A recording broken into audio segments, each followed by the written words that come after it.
Hello and welcome back to another episode of Critical Reactions with your host, Bryan. We're going to wrap up this week, as we typically do on Saturdays, with an album review, going through each track of an album and seeing what each one is doing in isolation, as well as it's part of the larger whole. Today we're going to be returning to Gris, who we had checked out sometime late last year, I believe. We looked at their 2007 album. Today we're going to be looking at their latest 2013 album. Bear with me with my French here. Enflammée, constellée, which translates to the inflamed soul, the starry soul. Now, their 2007 album was rather depressive, heavy, well within the depressive black metal side of the genre, and not something I think I walked away from enjoying. There were aspects of it that certainly worked for me, but overall the package itself was... I'm not the audience for that. I have been told, though, that this album is a little different. It balances things a little bit and has more beautiful, palatable components to it. I've been told that it's a more mature take on black metal. Now, we also have heard the longest track on this album, track 2, previously as a single song reaction, and I was quite impressed with the drum work and some of the guitar work on that. So I'm kind of hoping that that is the entire experience here, since 80 minutes of black metal is rarely something that I'm looking forward to. But that's what we have in store here. 10 tracks, although 2 of them are interludes. We have 8 full tracks here, and I think that the 80-minute runtime kind of tells you how long most of these songs are going to be, with track 2 as the longest, over 15 minutes. Let's dive into this. We'll kick it off with this. I'm not going to do the French titles for everything in here, but I think I did a pretty good job on the album. Let's dive in, see what Gris is bringing to the table today.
Interesting drum work, particularly on... I was going to say particularly on the cymbals, but that's all the drum work that's here.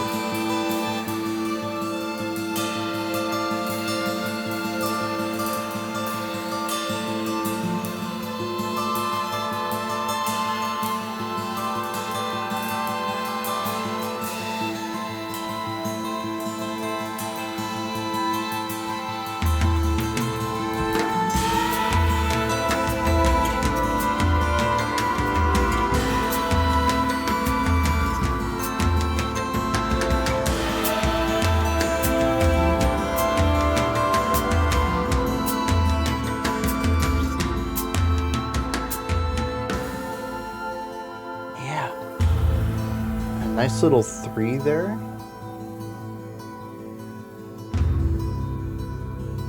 Almost the beauty of a clear sky on a dark night, kind of looking up at the stars.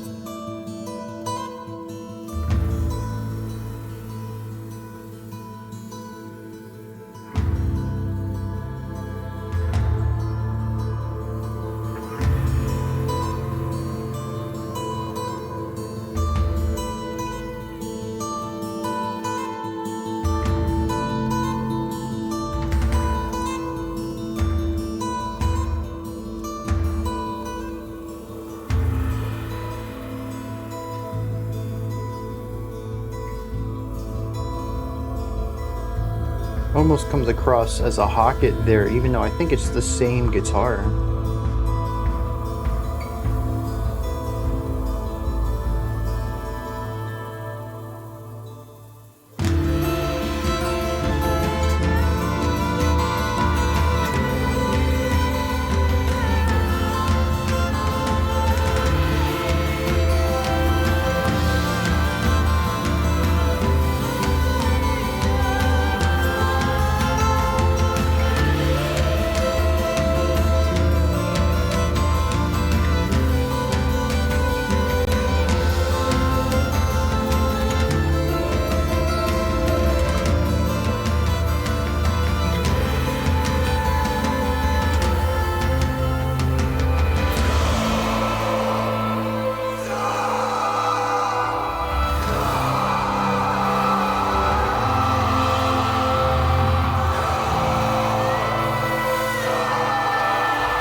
It's interesting how many instruments are just pedal toning it.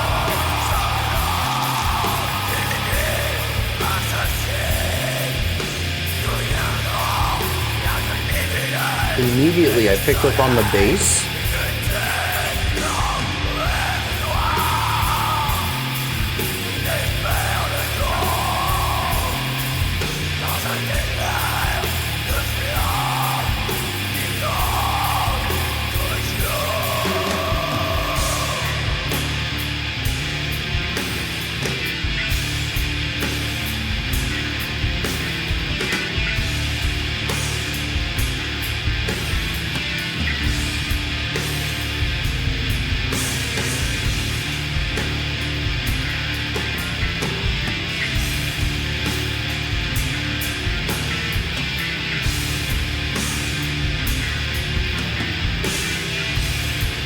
Okay, so we have like a 9/8 thing going on here.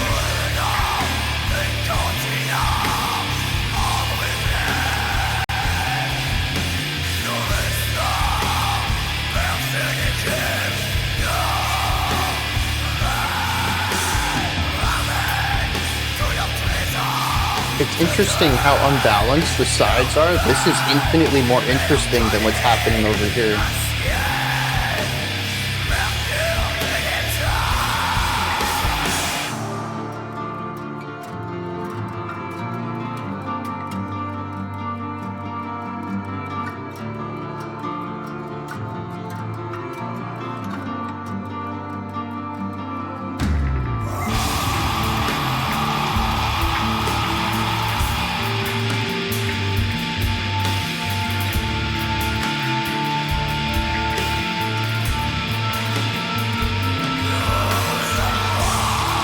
I don't know if those are vocals or overtones of some sort. They're just soaring over the track though.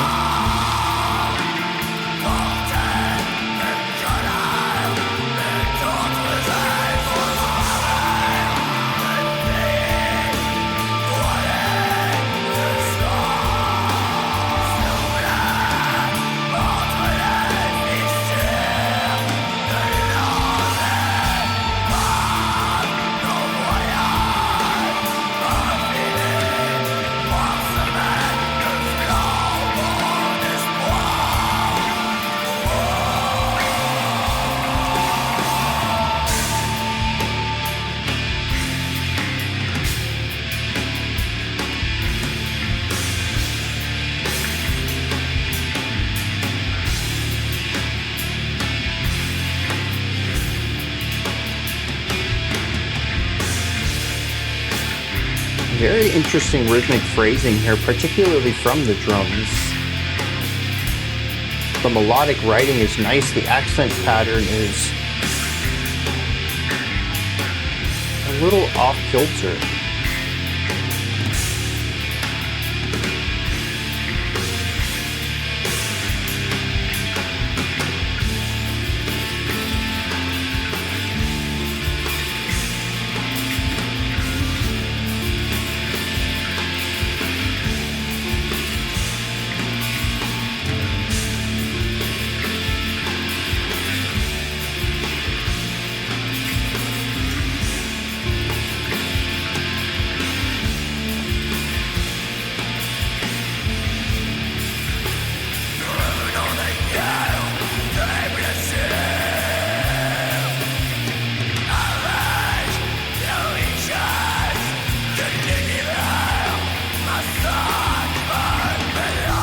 Okay, yeah, I see what's going on there.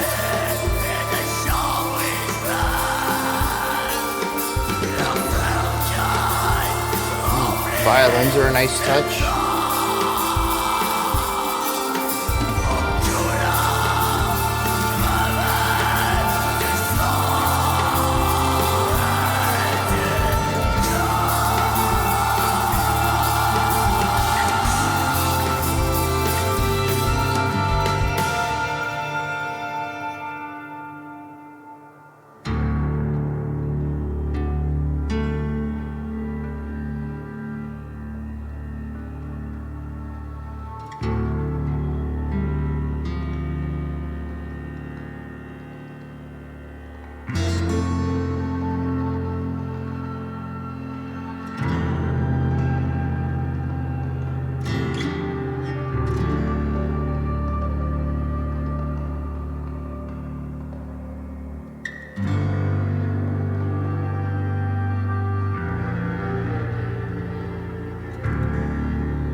That's syncopated.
bass, dude.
Interesting vocal crack there.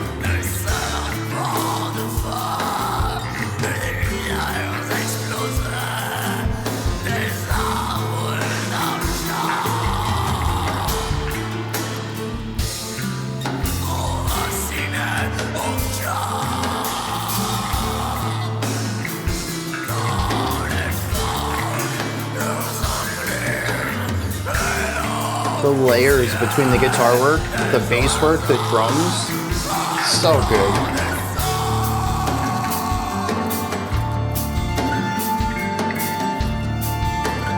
Those offbeat hi-hat hits, I'm really loving that.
Drummer's going off, dude.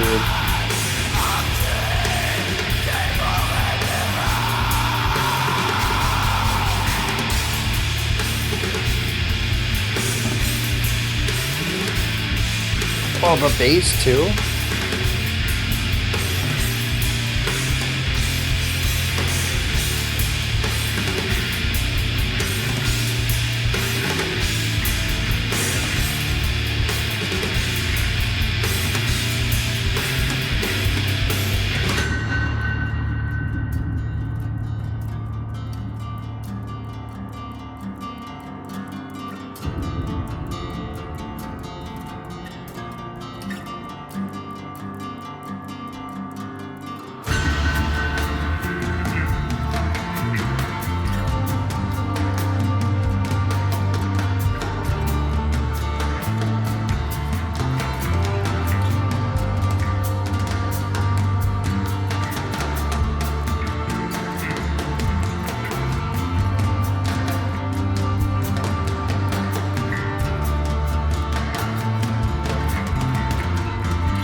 Yeah, this section is in 17 if I'm counting correctly. Alternating 8 and 9, well, technically 9 and 8.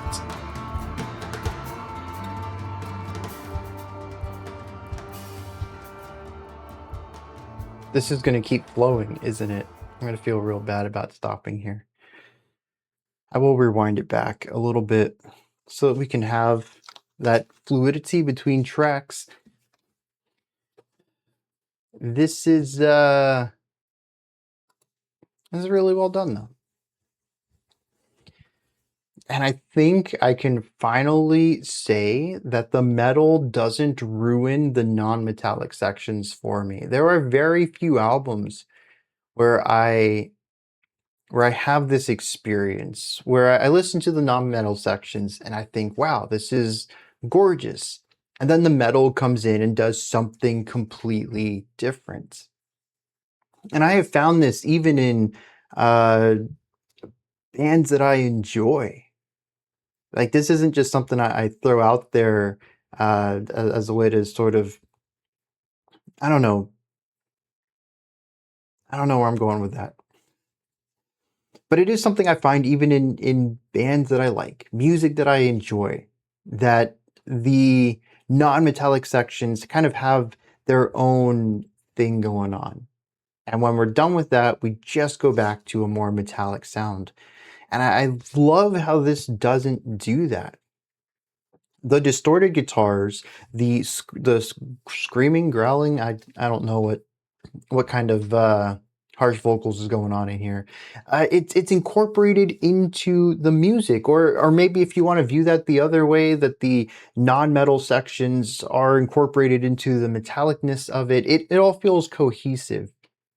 When the metal moment comes in, when the guitars go distorted, it doesn't feel like we are transitioning back into something. It feels like we're expanding on what's already there.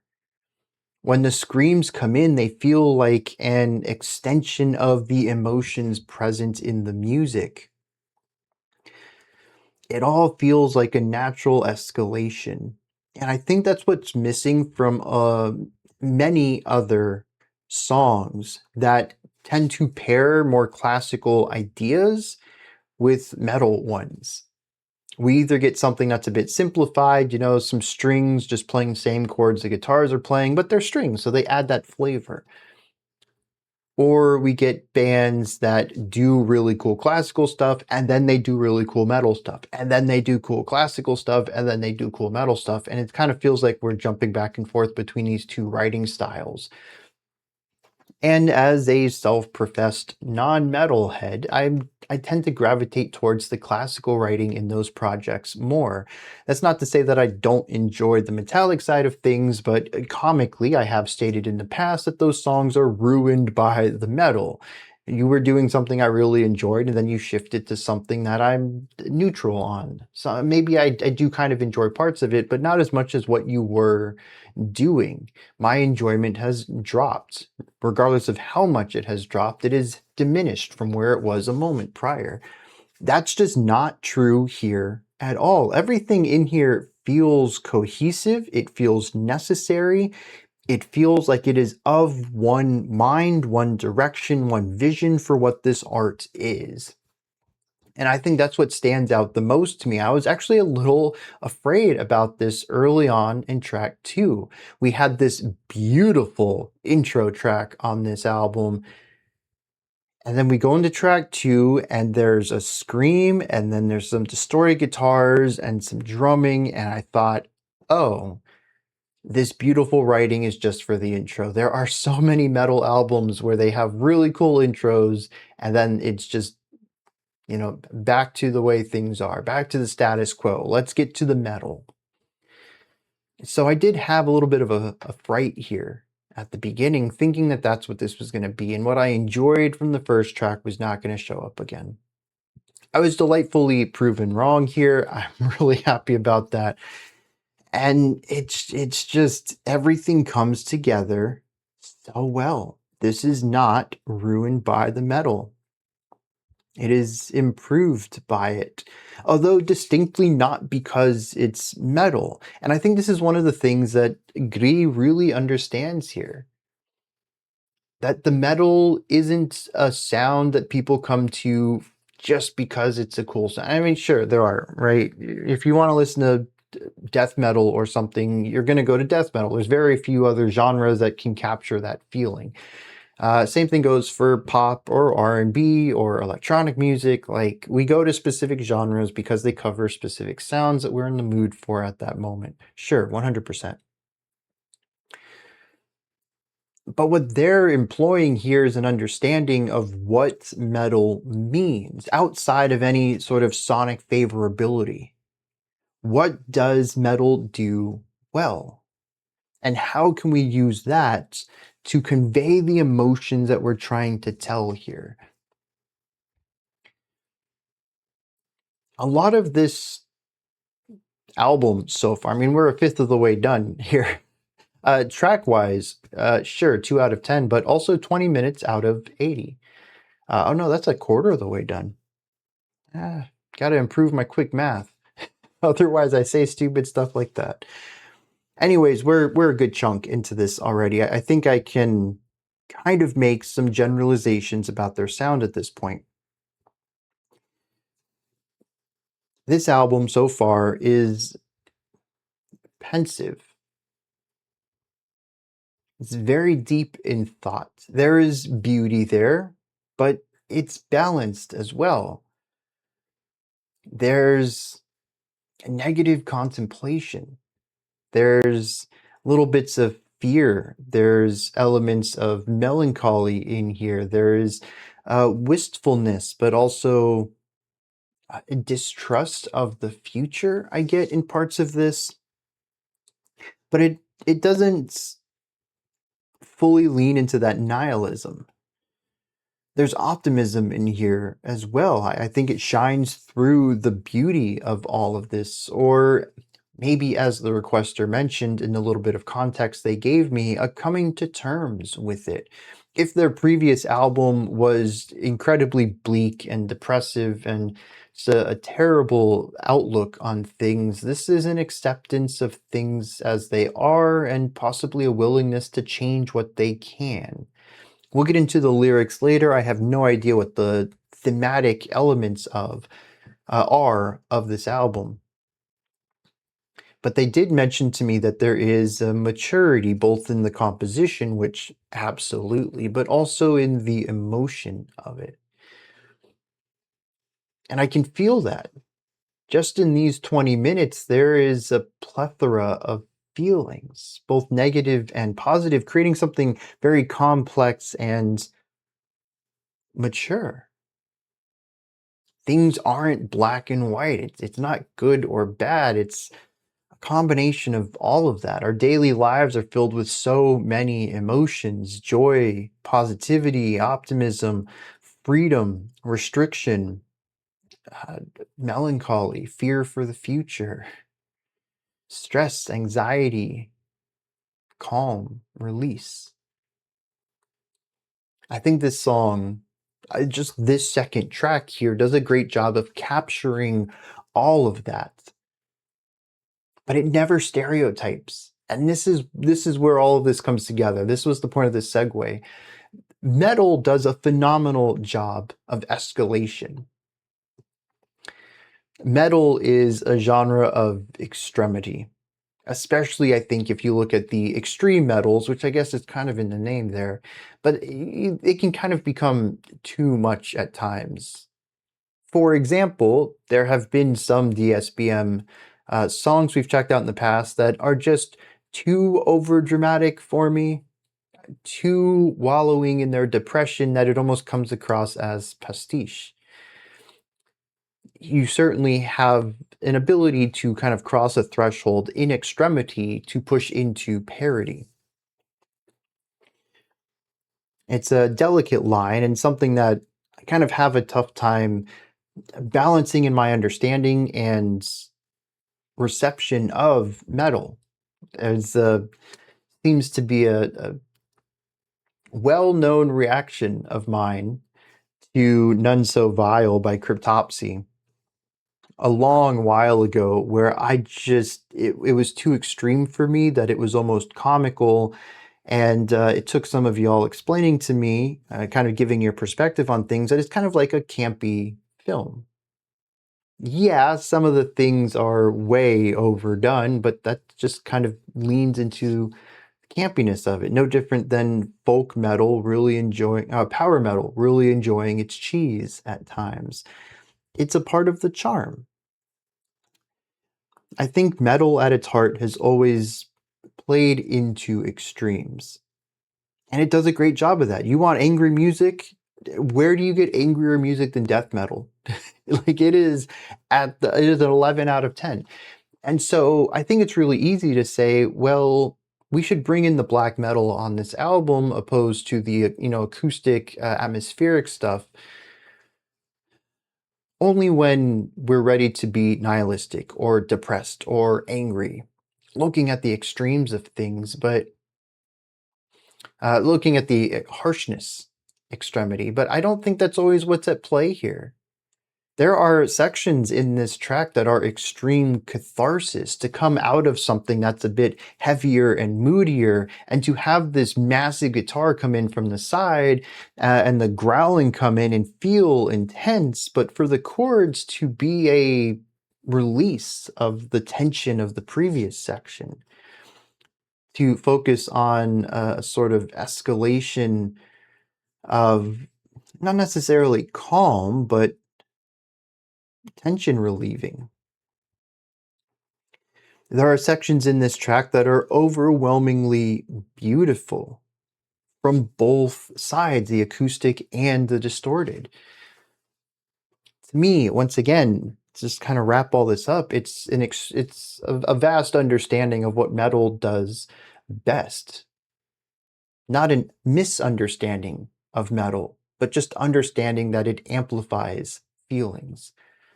That while metal is typically associated with more aggressive emotions, it doesn't have to be.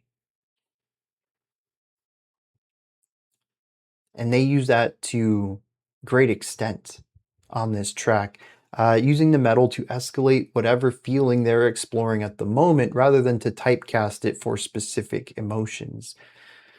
And when you blend that with just the sheer cohesiveness between ideas, I think that really elevates this work. On a more technical level, this is a masterclass. As far as bass work in metal goes, it's not lead melody all of the time, but it is pretty slick riffage going on consistently. Right from beat one, I was like, oh shoot, dude, this bass line is already kicking it off. Lots of cool slides, lots of cool runs. We had a couple of linear ideas, primarily when things kind of died down a little bit and the bass stood out more in the mix. I wouldn't say that it was impossible to hear in the more distorted sections, but it gets drowned out a little bit. The drum work on this just consistently gorgeous, dude. From beat one of the album, we have really cool drum work. Syncopated, rhythmically interesting, melodically linear in a lot of times, a lot of places throughout this. It's gorgeous. And it isn't always the metronome. It's quite frequently contributes to the melodic flow and pacing of the section that it's present in. Absolutely love that. There's composition chops on display all over the place between the hockets, between the counterpoint, the multi-layer writing, just having so many things going on at one time and it all working cohesively together. Yeah, yeah, excellently written, beautifully performed. You may have noticed I skipped over the guitars. They're there. They are there. A lot of it is atmosphere, it's texture, it's the distortion with a chord, and that's kind of what we get through most of it. There are some more melodic-esque chord progressions where it's not just play the chord, then play the chord. You kind of get to play a chord and then a couple of leading tones into the next chord, and you get to play with rhythm that way too. It's not like it's a completely flat part of this, but with everyone else taking all of these lead lines, a lot of the distorted guitar work ends up being the foundation. It's the atmosphere. It's what sets the stage for everything else to happen. On the flip side of this, we do have a lot of acoustic guitar runs in here, a lot of chord shaping and arpeggiation, creating melodic style ideas out of honestly being the harmonic part of the track. That's not to say that the guitars are bad in any way. They simply don't stand out as much as pretty much every other instrument on this, aside from the vocals. And as I always say, you need one instrument to be the foundation, to be the glue that holds everything together. You can't build everything on lead lines. I mean, you can. Classical music's been doing that for a long time, but it's more difficult. It's easier to create the foundation to build the home on than to kind of build everything as you go and have it all balance itself. That metaphor fell apart a little bit. I did not have a proper foundation for that metaphor.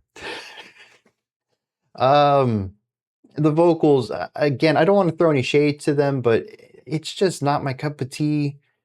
I kind of assume that I hear harshes like this very similar to how some people hear whiny emo music. The minute you hear that vocalist, you're like, yeah, dude, that just ruins everything.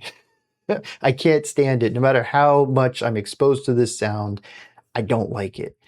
And I hear the vocals, they're fine, but oftentimes they just bleed into the background for me. They are the least interesting part of this track. I did enjoy the clean vocals on the opening track. I kind of hope we hear more of that. I think it was a choir or maybe at least 2 lines recorded. But just the harshes, it doesn't work, man. Not for me. Anyways, I need more or something different. Maybe if they were fry screams, if they were a less extreme version of depressive black metal screams, maybe that would work for me. Certainly if they were more post-hardcore, that might work. But again, too, it's the monotony of it all. I would really need someone, I mean, I think metalcore, post-hardcore, alternative metal seem to have more vocalists like this, but the shifting of perceived pitch in your harshes, to be able to create melodies out of your screaming, I think that would go a long way on this. But honestly, man, too, I would take some clean vocals here. And I doubt I'm in the minority, but I'm sure if you come to this for the black metal, you're probably like, dude, no, no, the harshes are just fine. They're excellent. It's just not my cup of tea. Is there anything else I want to bring up on this? Because we've talked about this for quite a bit here. But I talked about the instrumentation, the atmosphere, the emotionality, the connectedness of it all. It really is a masterclass, I think, on taking a genre, any genre, and pushing it past its limits, not necessarily to be progressive, but to make it into a more mature version of itself. I wonder how many other genres have this band or this artist even, and kind of again not making something progressive but making something mature. And I wish, I mean, I'm usually incredibly verbose, and I know that kind of boils it down to I hope you understand what I'm saying by these shorthand terms, but I don't really have, I think, an intellectual description of those. It's more of a gut feeling. That's not to say that progressive can't be mature, but that progressive sometimes feels like immature a lot of stuff.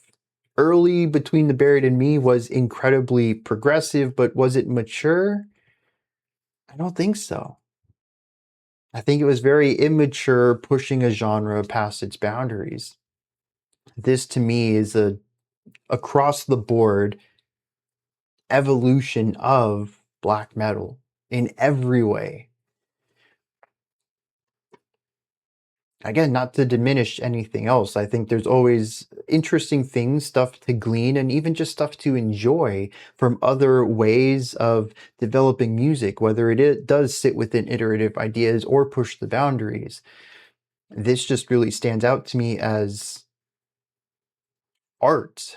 And I kind of hate to put that there because all music is art, but there's something incredibly artistically sound here. And again, I'm using shorthand, so I suppose we're just gonna move on because I don't feel like I'm explaining this any better. Let's hit some lyrics. And of course, since the band is from Quebec and the title of the album is in French, the lyrics are in French too. I tried to find some hand translated ones and found nothing. So I'm using some machine translation here. And it seems very straightforward, and yet I can't get the grasp of it. There is a consistent recurring phrase of we are, or we have done, or we will do. It's about an eternal consistency of this force, this group of people, whatever. It kicks off and says, "We are the dawn of a murderous night. We will come full of nebulae and suns to cast our dark dreams, pearls of shadows, into the desert of flames." It says that they go to misty continents and bring back both secret treasures and melancholic sorrows. It says that they have explored ruins, physical and of their memories. It says that they carry anger through the lands. They return from wars with wounds, but also with riches, twisted blades and broken songs. That a heart guides them through all of this towards ancient forgotten forages and beyond. It says that we are the dawn, which that is how the track started as well. Brimming with tears of gold, of serpents, of fire and exploded light, of silver trees, of incandescent birds. We come from before the collapsed world, forever alive in the rhythms of the future, the fruit of all darkness. So I get the gist of it. This force, this eternal or cyclical group, whatever it is, going through the entire world and taking from it everything. But I don't know what it is. I don't know what all of this is supposed to be metaphorically alluding towards. I suppose it's possible it just represents all of humanity. That humanity has done a pretty good job of taking as much and discovering as much of this planet as they can, and as it states in the middle, going to war, taking things from other humans as well, coming back with both riches and wounds. But is that really all it's talking about? The pillaging of this planet by one of the creatures alive on it? I don't think so. It's far too metaphorical, and well, I don't know how accurate the translation is, but even the English is fairly beautiful in its linguistic choices.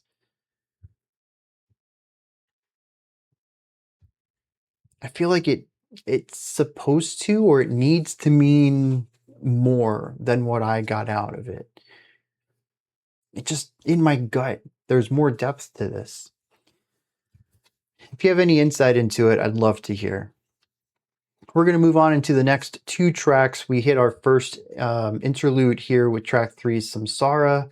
It's not even 2 minutes long. And then we hit another longer double-digit track called Igneus. Let's dive in.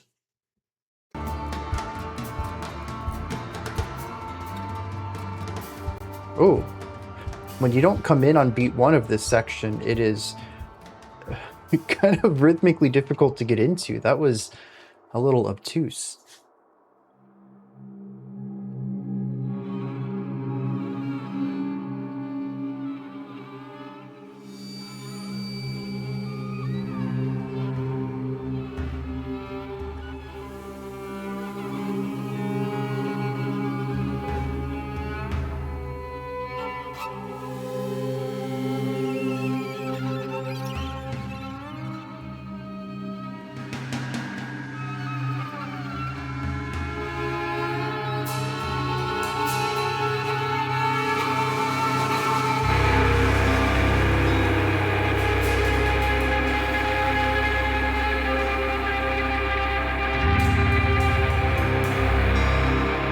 very cool, sort of going for a more abstract atmosphere.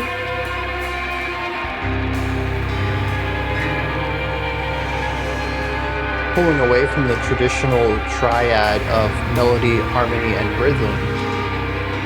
Going for something a bit more eclectic, but still quite evocative.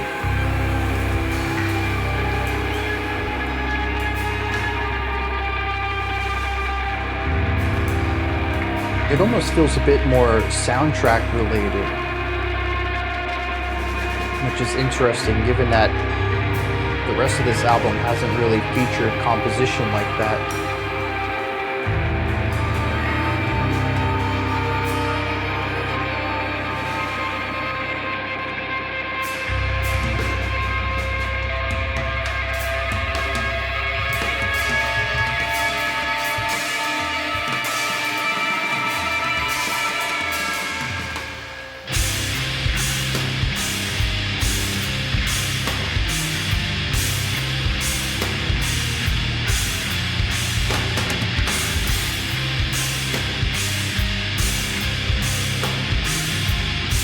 Another track starting in 3, though I'm sure they'll explore plenty of other ideas.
Now what's interesting too is that I can still hear a little bit of like blackened metal elements to it, but it's kind of lining up more in the realm of post-metal with a splash of doom.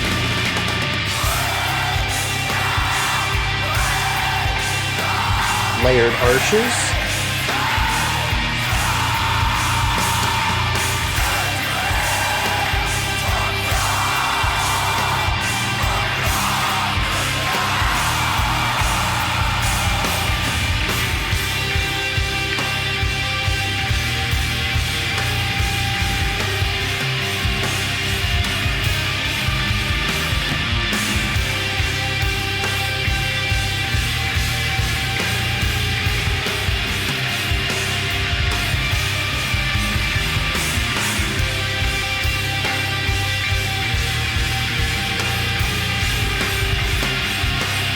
Yeah, so we have a little bit of a hemiola thing going on with the piano playing 2 notes per 3 beats.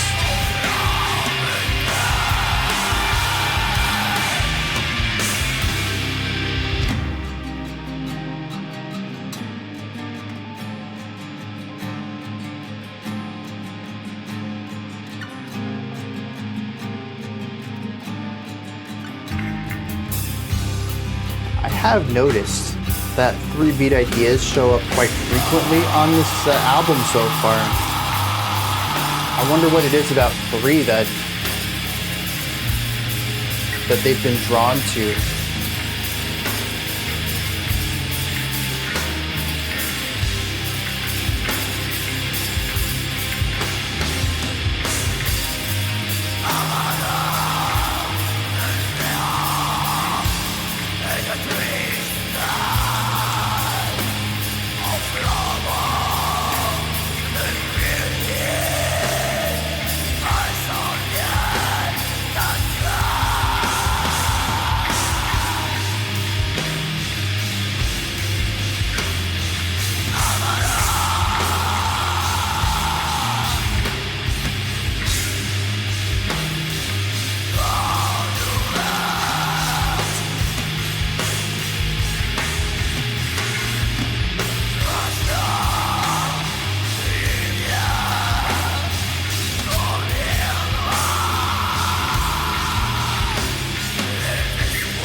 Also, because I hear this more from a post-metal perspective, it does feel like it has more weight to it than track 2 did, which had more balance in the sections of levity.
Got a little 5-beat phrase here, which is fun. I think this is the first 5 we've had.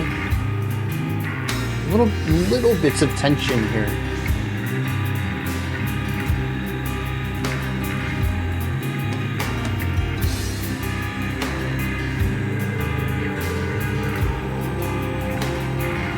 Hey, some clean vocals.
Dude, that bass is massive.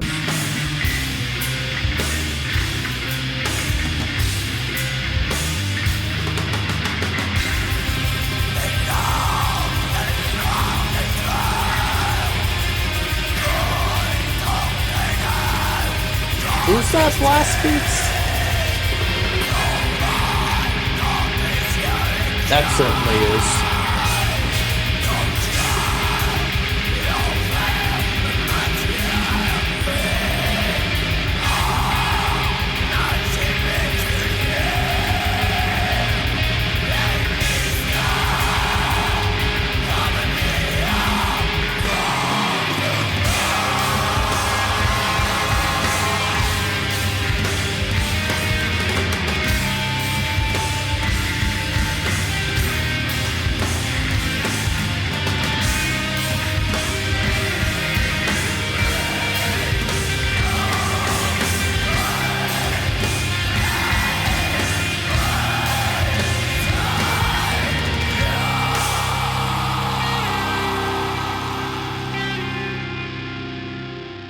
So that faster little burst there was very neat. It is putting a triplet in beats 1 and 2, subdividing those 2 beats into 3 equal beats.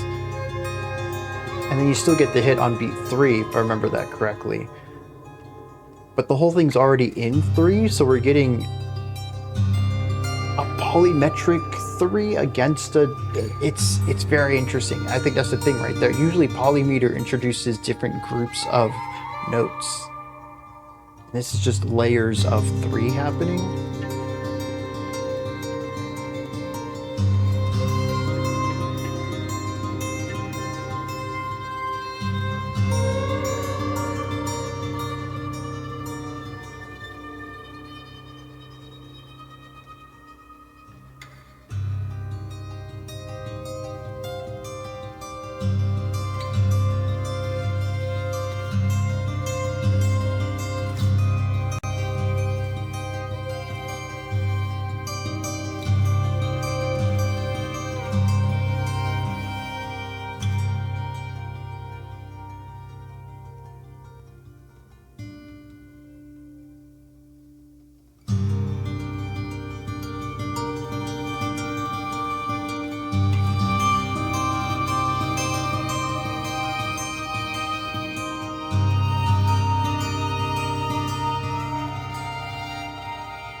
It's those drawn out strums, man. They are gorgeous. Oh, that little run there was neat too. All right, just in case that smoothly goes over, we'll leave some of that left. Yeah, gorgeous back half of this track. The dip down in energy in the middle, the interesting higher energy return to the metal that was our penultimate section, and then the closing acoustic guitar bit. All three of these worked really well. The first half of this track, though, was like 6 minutes of post metal. It was a very interesting decision to go with there. It stands in pretty stark contrast to everything that came before it, but it also deviates away from the high contrast of track 2. I mean, that was 15 minutes of constant rising and falling energy, consistently shifting between more metallic, distorted sections and lighter, more nuanced acoustic sections. This one just kind of locks into the metal for an extended period of time. And once again, they gave me a bit of a fright. I'm over here thinking, oh snap, was track 2 a fluke? Is this just going to be a metal album? They haven't given me 6 minutes straight of metal before. What's going on here? It probably means something. There's a reason they did it that I'm just not privy to at the moment. And it ended up working out in the end. I think the track itself has pretty good balance to it over the course of the entirety of it. But I was a little taken aback there. It is postier, though. Black metal is already an atmospheric kind of genre to me, but I don't know. I can't put this into words because the guitars are riffing. They're big and distorted, just like they were on track 2. There really isn't that big of a departure from the metallic sections of track 2, and yet, for whatever reason, maybe it is completely compositional. Maybe it's the chords chosen here. I'm not really sure. Maybe it's actually the drumming. I don't know. That's the thing. But it doesn't feel like black metal the same way that the metallic sections of track 2 did. This feels like post metal, maybe even a smidge of doom metal. It feels heavy and weighty. It is a pressure pressed down upon me in a way that track 2 never really did. Even in its most aggressive sections, it was driven. It wasn't dragging its feet. It wasn't crushing. And it's not necessarily tempo or time signature. I don't think it's a metric component to this. Is this song slower than track 2? Yeah, a little bit. But I don't think it's enough to drastically change the feeling of it. For all I know, it's a little bit of everything compounding together to create this massive shift in the way I felt this track.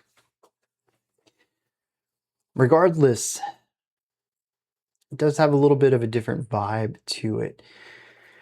Lots of growling, screaming, yelling, whatever's going on there. And then just this heavy, dramatic bass, drum, and guitar work. And the bass is less momentous here too, less dexterous, less moving. We eventually do hear a pretty sick bass line in this track, but we kick the song off with something that it takes its time, just like everything else at the beginning of this track. Something that I didn't bring up for track 2, and I probably should have, is the metric side of things. There's a lot of variety here talking about time signature and tempo. I think it's what contributes a lot to the variety of these tracks here from the moment to moment. I have mentioned, though, that there's a lot of 3s on this, and I'm not sure if that means anything. 3 is generally a pretty big number in numerology. It's also triangles, and triangles are pretty big when it comes to shapes. They're also incredibly sturdy and well balanced. Like these things, they have meaning within culture. So that might be part of it, but I'm not sure. We didn't have anything super odd. We shifted between 3, 4, and 5 on this track. Track 2, though, did have some oddball sections where we would get one time signature and then a reduction of it. For instance, we had one that was a 9 and then followed by an 8. So we had a 17 half beats total in the 2 bars. I think there was a 15 in there too, or an 11 or something. I don't remember. I mean, that was almost an hour ago now. But there was another one that was a bit odd in there. I find that interesting because rarely does anything ever feel off. They do a fantastic job of keeping everything feeling balanced, except for when they specifically don't want that. For instance, the final section of track 2 has that 17, and you absolutely feel the 9 and then the 8, losing that half of a beat because the riff is fairly similar. I don't remember if it was identical or not. And you can feel that there's more to this passage. There's one more note that should be played, but we're moving back to beat 1 now. And so that lurching feeling is distinct in that moment. There's lots of odd time signatures in track 2, and none of them feel that way. So they do a pretty good job of smoothing over that and hyper focusing on it when they want it to be present in their song. And I think the same goes for this too. The 3s always feel smooth. The 5s feel smooth, just as the 4s should. They're symmetrically divisible. So even time signatures tend to feel pretty smooth already. It's kind of baked into it. But I do appreciate that variety there. And on the topic of variety too, we also have dynamic contrast. This was something that I picked up on this track for some reason. I haven't thought about it yet. Haven't really paid much attention. But particularly when we move away from the metallic side, we actually have layering, volume, picking intensity. There's a lot of dynamic elements of the sound itself present in these sections. And I love this feeling of rising and falling, of delicateness, of intentionality that creates a feeling of humanness, of life within these sections. It is something that I think metal in general just doesn't get to do very well because we've overdriven and distorted and just cranked up the volume on these instruments that, yeah, we can use a volume pedal to change the end result volume, but we haven't changed the sound of the instrument to sound quieter. And it's all of these things that tend to come together very well in acoustic instrumentation that I melt for. I really do. And we get some of that here. And, even beyond the incorporation of it, I also think that it's probably fairly common for metal musicians to not even really think about it. Drummers maybe will think about hitting the drums lighter or softer in quieter sections. But I don't think it's too often that a guitarist is going to think to pick differently, particularly across a line, a passage, simply because it's not a technique that really changes much once you've distorted everything. So it's not really a technique that a guitarist would need to think about too often or need to incorporate into their work.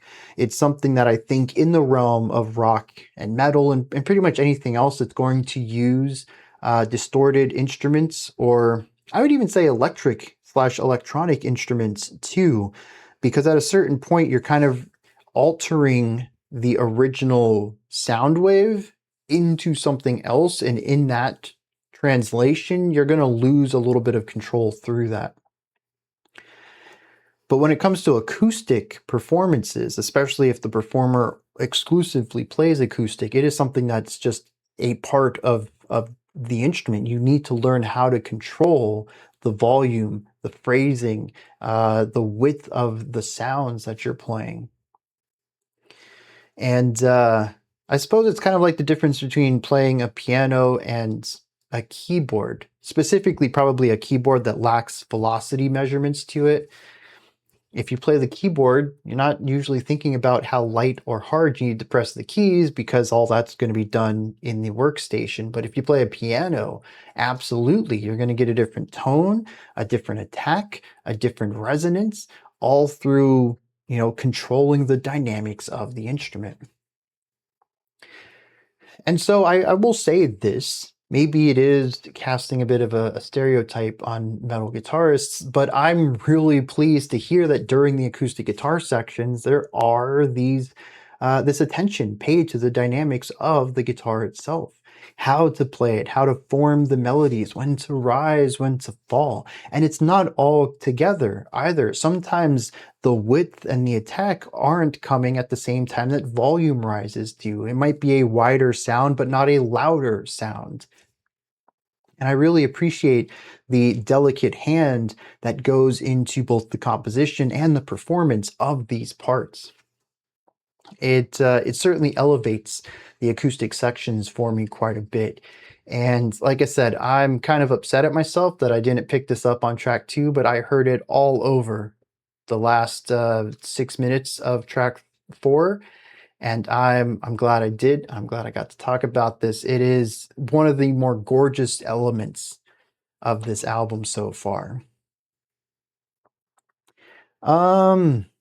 As for like overarching ideas, emotions, atmospheres, storytelling here, I'll be honest, a lot of this just kind of feels like track 2 to me emotionally. I don't really feel too much different from that.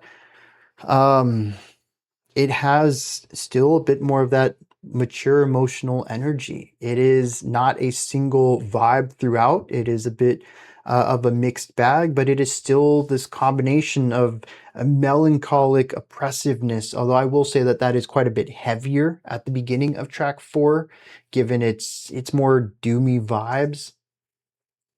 And that mixed with some sort of clarity or optimism, not a stoicness. What is the word when you're just fine with things? I can't think of this word. Acceptance of sorts, though. This one seems to have less optimistic elements to it, though. It tends to stick with a dark beauty throughout. Now, I wonder how much of this is also being informed by the lyrics. Track 2 I heard completely devoid of lyrical themes at all. Now track 4, I have read track 2's lyrics and there's very little positivity in there at all. And I wonder if that might have influenced me hearing any sort of positive elements on this track here, given its vicinity to reading those lyrics. Regardless, though, like I said, I don't really hear too much of a difference. What I was vibing with in track 2 is pretty much what I'm vibing with here in track 4. It's a dark beauty that persists throughout this track with tinges of a positive outlook through it. Bass was sick on this one still. The drum work kind of took a bit of a back seat. We did get some blast beats though, which I thought was, I actually want to talk about this. Tasteful blast beats. Did I ever think I was going to utter that phrase? No, I don't think so. But this is done really well. I have found one of the things that I dislike most about blast beats is the dominance of the snare. Black metal isn't really a genre known for high fidelity production, but even in the bands that try to focus on stronger production elements within their the writing, the snare still kind of comes across as dominant. This is a sonic quality of black metal traditionally. The crack of the snare over and over and over and over so many times in such a short period for such a long time is to me a cornerstone of the black metal sound. Muffled bass kicks, usually, not always. The cymbals can be a bit diminished in the mix, not always. Again, those kind of have some variance, flavored to taste for whatever the engineer wants, but snares are consistently loud. Sometimes they're drier, sometimes the snare beads are turned off. But you still have that higher pitch overtone of the snare consistent. It is, to me at least, abrasive and aggressive. It is an antagonistic sound and one of my biggest turnoffs for black metal in general. I think it's one of the reasons why I have such a distaste for blast beats in black metal in particular, but when used in something like deathcore or post-hardcore, where it's used more sparingly as an accent for the song rather than a rhythmic phrase to return to constantly, I'm more forgiving of it because it is a momentary idea to elevate rather than this sound I just have to deal with for 7 to 15 minutes. If you go back to the blast beat section in the reaction, you may remember that I said something along the lines of, is this even blast beats? I heard eighth notes maybe on the hi-hat, and I kind of heard something against that, something that was filling in the space between the hi-hat hits. But I wasn't quite sure. It's kind of quiet. Part of this is because I honestly think the bass guitar kind of fills a similar sonic area and was louder. So whatever was happening here was being drowned out a little bit. But after 8 bars of this, it continued on for the next 8 bars, but the bass kind of ducked out a little bit, created some space, and I could hear actually, yes, blast beats on the snare and alternating eighth notes on the bass kick too. This is a pretty typical blast beat pattern for the drums, but production wise, it favors the hi-hat and not in an intrusive way either. It's present enough to give the flavor, and you have that consistency, that rumbling coming from the bass kick and the snare being played so frequently, but they're not dominating the mix. You still get that anxiety, you still get that tension of having all of these notes crammed into a small section of feeling like everything's just coming in around you. You feel this weight, but it isn't sonically fatiguing. They have captured the essence of the black beat, of the blast beats, without the burden of what blast beats are, which is just a lot of strikes, a lot of attacks. I really dig this. It is tasteful blast beats. Very well done. And it isn't really anything different in what's being played. Like I said, the pattern itself is fairly routine for a drummer to be doing blast beats. It's everything on the engineering side that makes it more easily digestible. And I don't think it gives up too much to obtain that. Would it work across the board? No. But for this project, it's perfect. I don't remember. Did I have this much trouble with Gris' last album regarding the lyrics? I don't recall. What I do know is that, once again, I have a vibe. Calls this person, this entity, a devourer of nothing except sadness. A spitter of light that vomits unknown hope. It then commands to burn all of us. Or maybe it describes that it burns all of us, but it burns us alone. Maybe that means that it burns each person individually, or maybe that this entity burns many others, but it itself is alone. It says, destroy your heart in flames of being. And then shifts to Latin to say fiery and sad, only a god. This wraps up bringing back the black color. Originally, it said that it was a spitter of black hope. Now it says that black tears of ether flow into darkness, that in your eyes you will gather your heart. In alchemical sulfur, the mysteries like billions of fire angels. I don't know, dude. In some ways, I think this is referring to the sun, this fiery, solitary god that brings hope. The sunrise is usually figuratively used to describe hope, the dawn of a new day, which actually goes back to track 2, correct? The dawn was used 3 or 4 times on that track, stating that we are the dawn. But even outside of that, the sun rising up is the start of a new day, which is new possibility, it's new hope, it's new... It's just, it represents goodness for tomorrow. It might have been dark today, but we lasted until the sunrise. Now there is light. Again, another thing that is figuratively used positively for hope, but also for information.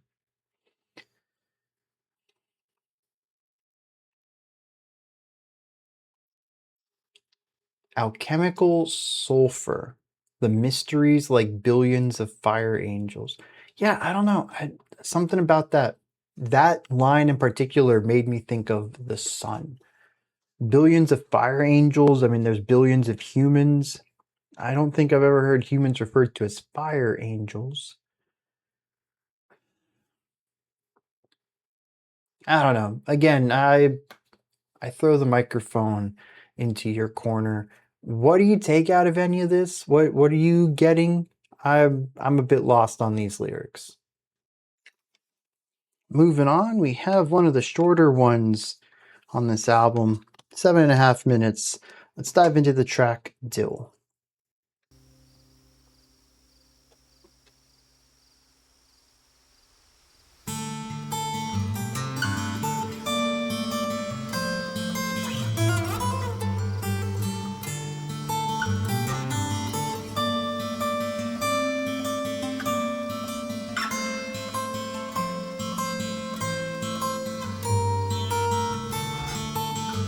Another 3.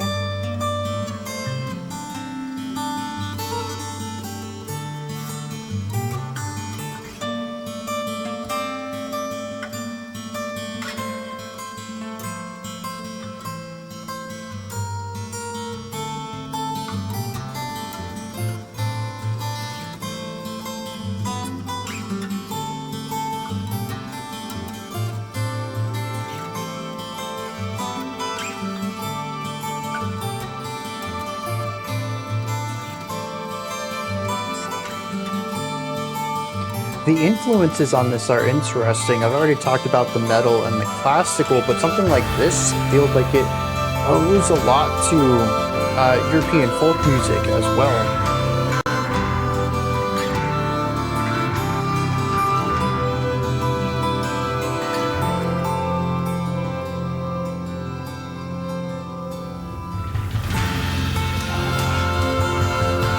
Yeah, dude, that quick crescendo on the drums. So good. So good.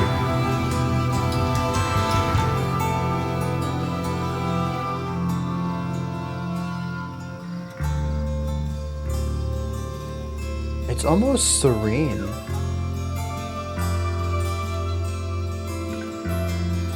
The delicate work on the violins, man, I'm telling you.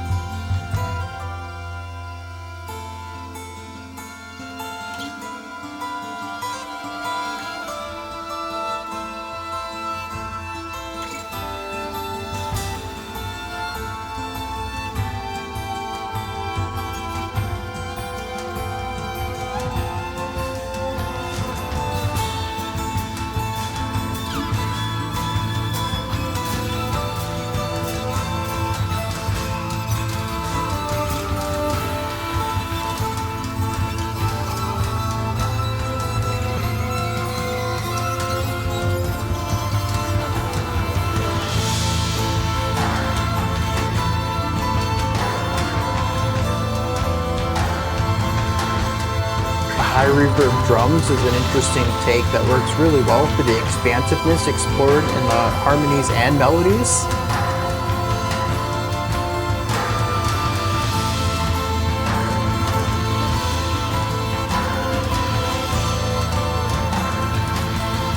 There's a violin line over there, just 2 notes.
Even this is interesting though, because this is 4.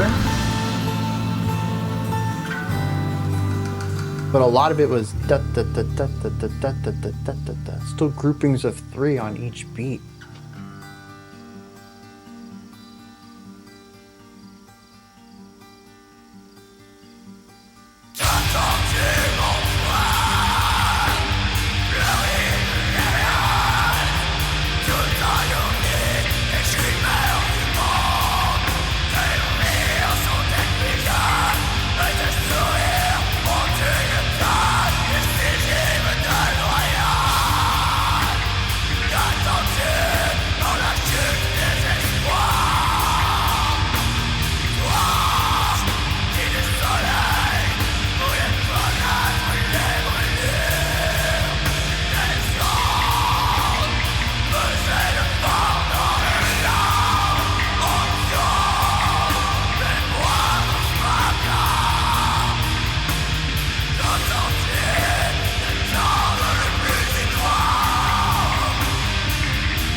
Hey, a hard stop.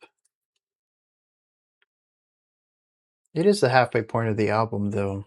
It's a good place to put one if you're going to put one.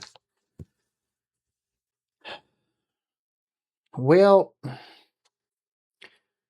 color me unimpressed with the finale to this. I suppose it was inevitable, but earlier when I was talking about how track 2 merges the more traditional writing with the metal side of both composition and sound phenomenally well in a way that other bands don't. This is what I was talking about when I used the phrase ruined by metal. It's a bit tongue-in-cheek, sure. But I found the metal part of this to be woefully uninteresting. And it didn't unite anything. And this is probably purposeful. We saw a track that combined the two sides really well. We saw a track that showcased them as two sides of a coin with track 4's Igneus. The blending was more minimal than we saw on track 2. This has to be purposeful to have such a sharp division between the two ideas. There's no interesting layering, there's no violin, there's no expanded percussion, there's no melodic percussion. There's just guitars that are taking up a lot of space, a moving bass line. The bass work in this is still phenomenal, and yelling. And I just, it's not for me. I think it's fine, moody metal if you enjoy it. And I think they're doing a good job at it. But this is such a far cry from track 2. And I also think that the jump scare is a part of that. We have a ridiculous launch up into the stratosphere of intensity in the second part of this. Out of nowhere, we drop everything, and then there's a yell and some loud guitars, and then we go.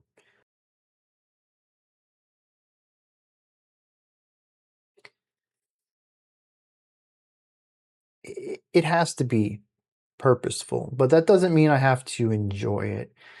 I think I do a pretty good job on this channel of appreciating music and art even when I don't enjoy it. And that's where I sit here. I can see the vision for this.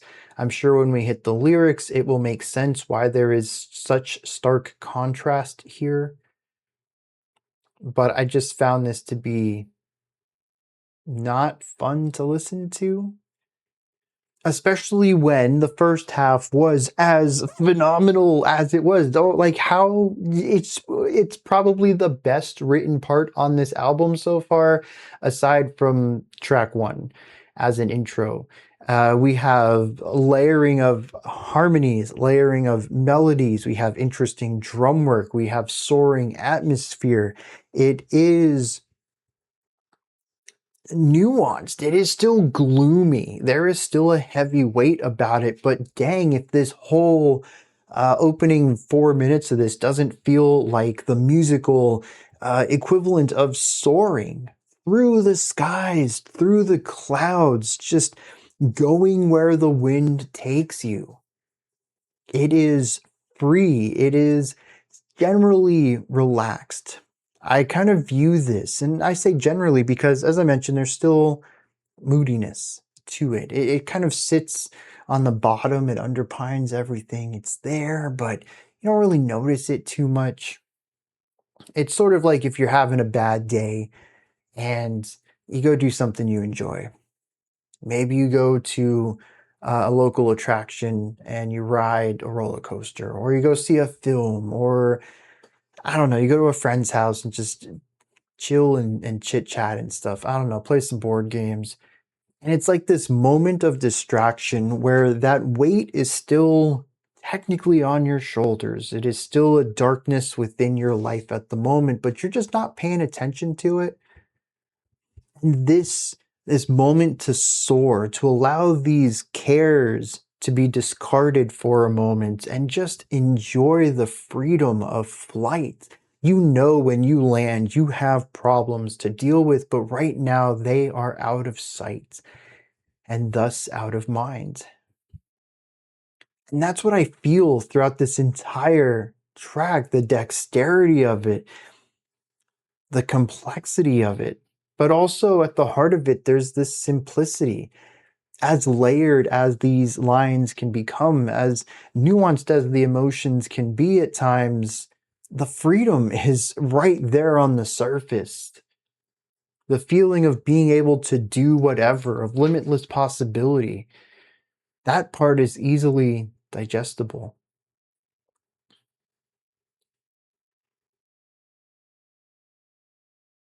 I love that. I do suppose, though, if this track is about what I'm reading out of it, being hit with that sonic wall of metal and then being forced to deal with that is sort of like landing and immediately being greeted by whatever anxieties or tensions you tried to leave behind. I doubt that's their intention because they probably don't view the metallic sound of their album the same way I do. But that's how I guess I can envision how all of this works, and from that perspective it's incredibly effective. Absolutely gorgeous writing though, and I never wanted to leave it.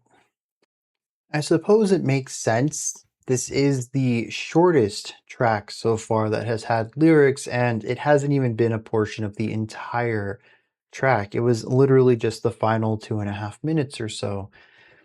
There are definitively less lyrics in this track, but they're also hyper focused. And I suppose that's kind of been true. Tracks 2 and 4, I mean, even just look at track 2. Every single stanza started with "we are, we have, we've done, we're going to do." It is very focused in what its core, like central topic is. The same is here. It is somebody asking their brother, "What are you waiting for?" He says, "You're no longer afraid of heights. You have embraced the sorrows and the floods. You who watch your soul ignite from the spark of infinite tenderness, who connects every heartbeat like arcs of light. What are you waiting for? You are of the sun. You wanted to know the burn.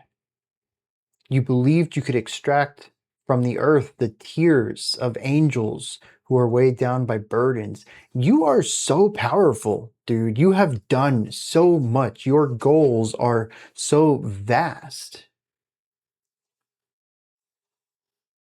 So why aren't you going forth with whatever this is?"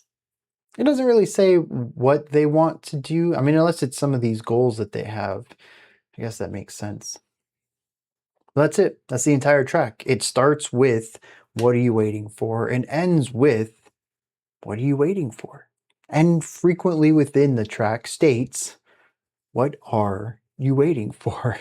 It's pretty straightforward. For a track like this, I find that to be really interesting. It is a song about limitless possibilities as I felt it. I guess the wall there at the end as we slammed into the metal is our inability to make the leap, to give it a try. It's what keeps us grounded. Everything prior to that would be our dreams. All we need is the right motivation to actually go with it. At least that's my interpretation of it. This next track is the shortest one, aside from the interludes, at just 4 minutes. It is called Moksha. Let's dive in.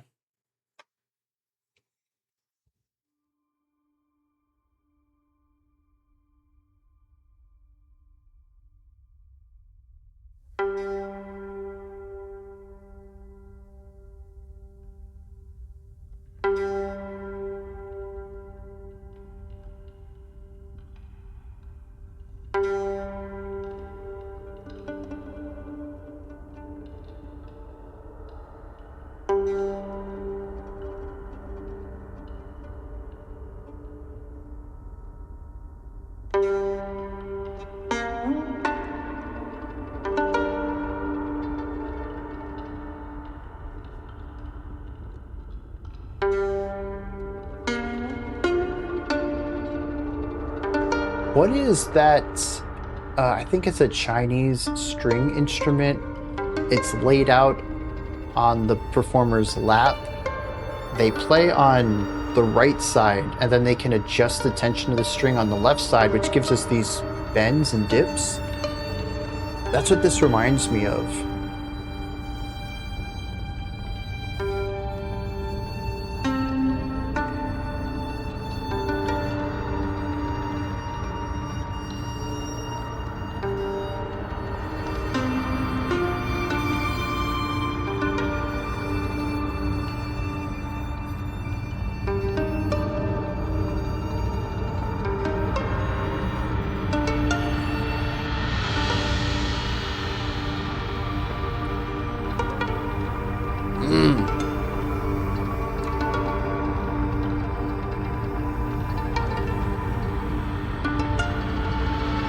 There's not a lot of resonance on any of these attacks either.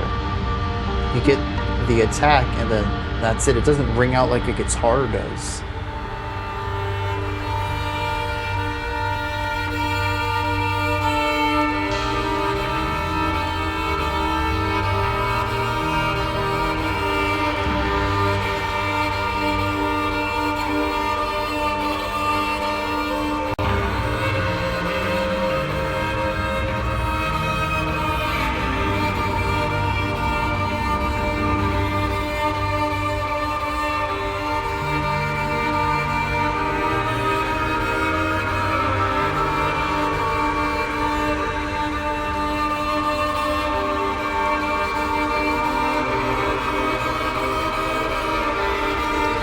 Lots of really great control.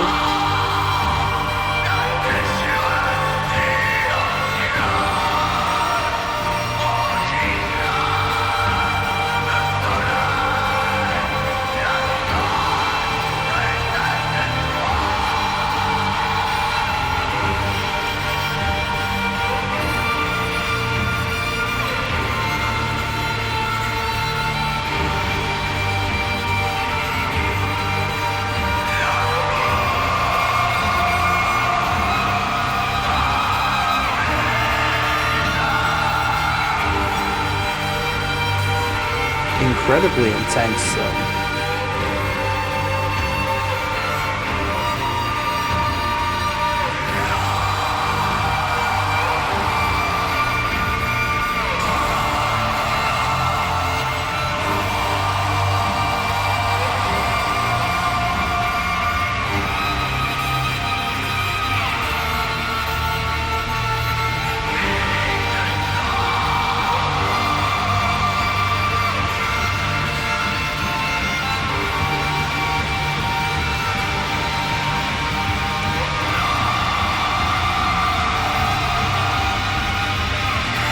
Yeah, this feels like an intro to the next track, so we're going to keep it going.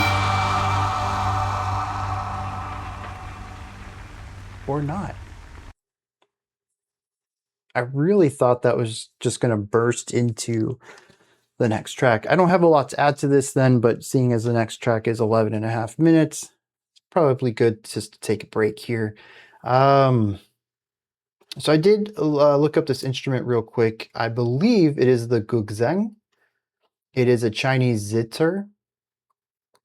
And I don't know if that's actually what's being played though. But that's what it reminds me of. And for anyone who wants to look that up, because my pronunciation might not even have been that great, it's a Guzheng.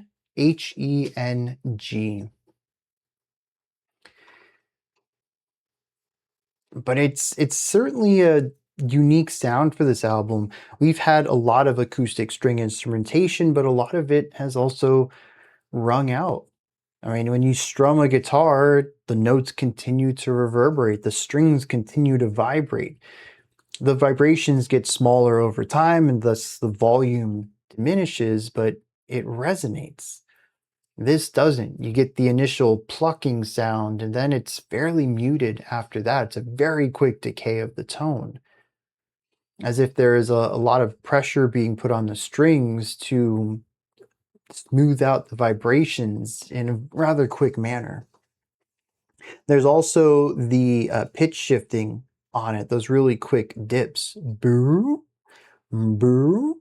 That happens all over the place. These are sounds we just haven't heard on this album too much. And while you could, I mean, yeah, you could make these sounds with an acoustic guitar, you just don't normally. So I'm kind of curious if they went out and got themselves some different instrumentation for this track, or if they did it with acoustic guitars, whether manually or, I don't know, digitally. Some post-processing put on the recording of these performances. Regardless, it is a very unique sound on this album, and I really appreciate that. Timbre shifts on albums can be very cool, and here it certainly helps set a different mood. That mood is sort of overbearing. The fact that we don't have the resonance, the fact that the pitch itself dips at times, it feels short, as if someone is holding all of these strings, the pressure put on the instrument itself, adjusting the tension of these strings on the fly. It is about a power exerted over it in a way that we haven't heard any other performance on strings previously. And I think when you pair that with the slow movement, it really starts to feel like this heavy weight. And this was only exemplified at the end as we had these percussive sounds on every 3 beats. So it's like kra, ta, ta, kra, kra.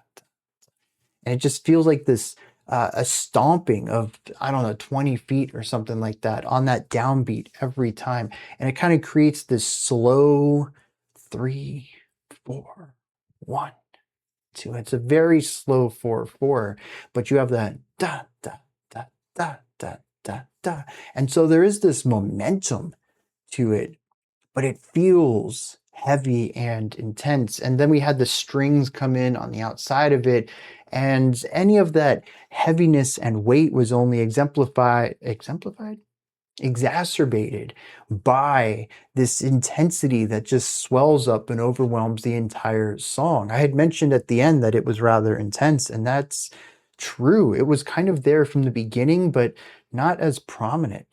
And by the end, it's almost impossible to deny. The growls coming in on top of all of this really solidifies that. I did find it interesting that we didn't have metal against the growls. They just were there. I thought that was pretty neat. Um, but it's a one-track song. It does its thing and it's done. In a lot of ways, I view this as an interlude that just happens to have some words to it, because in a lot of ways it's acoustic focus and sort of even compositional focus of doing this one thing reminds me a lot of the opening track. And if we divide this album, by tracks at least, in half, this is the intro to the finale. A 4-minute intro into 4 tracks, and then track 6 is a 4-minute intro into 4 tracks. Interestingly, if we follow that as well, the 3rd track was the interlude, and the 3rd track of this group of 5, which is going to be track 8, is also a 1-minute interlude. We're actually following an increasingly similar pattern. The first 5 tracks are 4:15, 1:11, 7. The next is 4:11, 1:13, 8. So intro, long track, interlude, long track, shorter track, or double digit, single digit, double digit, single digit. It's very interesting, the parallels here. I wonder if that's purposeful or coincidence. Regardless, we did have a hard stop on track 5, and that was the exact midpoint. Let's hit some lyrics. Once again, vibes, but not a strong idea. It opens and says the soul, the alchemy of living, deserted, a deserter of the world, gives birth to others. The soul is silently torn. It says that the soul is a wandering heart. That is, well, it either is or is accompanied by love famine. not just lacking love, but devoid of love, needing it to survive and not having enough. It then goes on to talk about love, the soul of laughter. Before following up with a series of capitalized phrases, names, possibly the soaring soul, the burning soul, the constellated soul, the devourer of infinity, the alchemy of love, black ruin, it's almost extinct, deserted, the immense soul.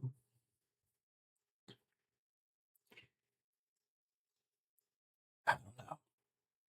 I think on the concept of souls and humanity, they are kind of incredibly powerful. If you believe in the soul, you believe it is such a core part of the body that to create a humanoid figure, even with full thought capabilities, it's not human if it doesn't have a soul. At least that's generally how fiction has treated it.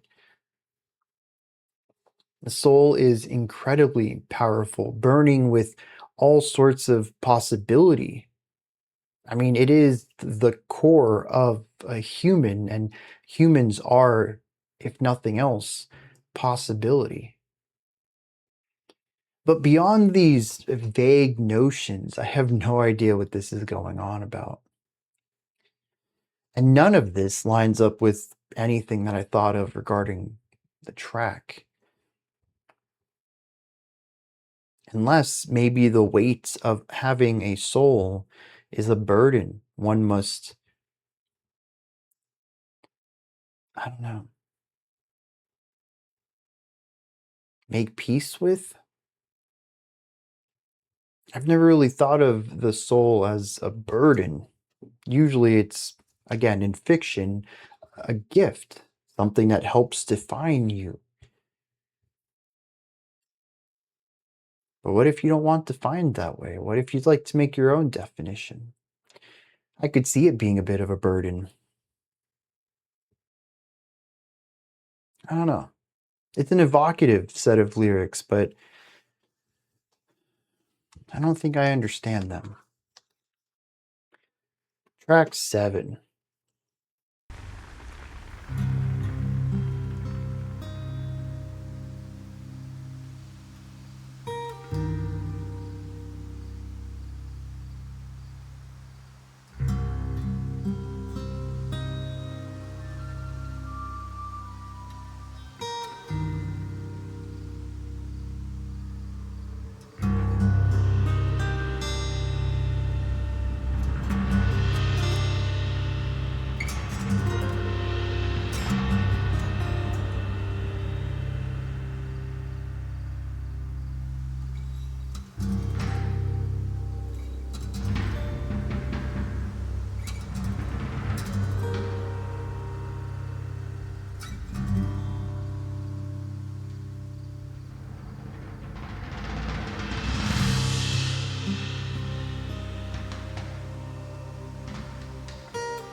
This is the most patient this track has been. This album has been, actually. It's doing a fantastic job of crafting apprehension, but also an empty atmosphere. Feeling of loneliness, a heavy weight that one must endure alone.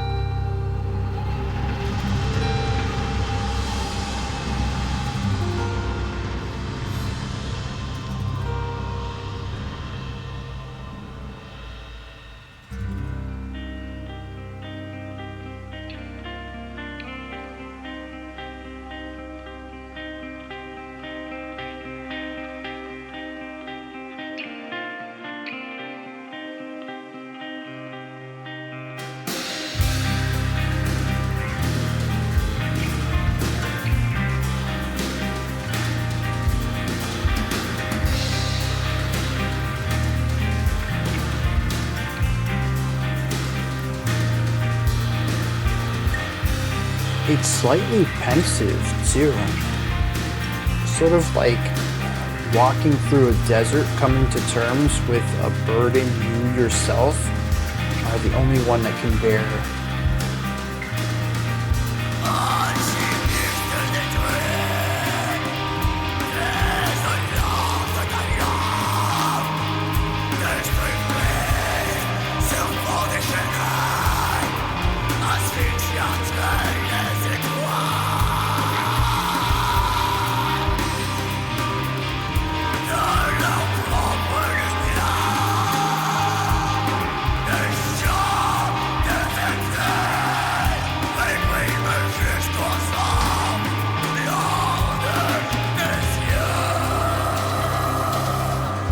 There are micro pitch changes within the vocal melody.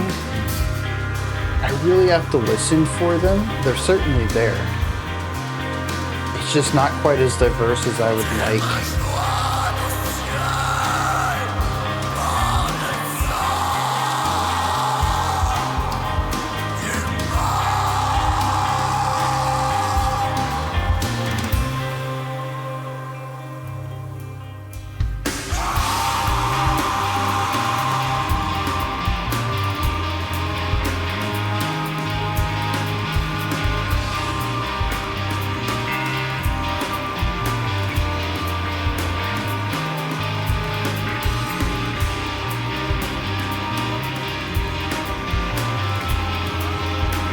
There's almost a calming element to it too. It's pressing,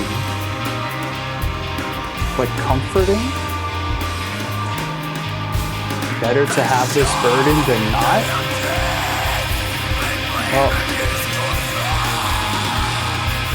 yeah, this isn't really comforting anymore.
Apparently I was muted.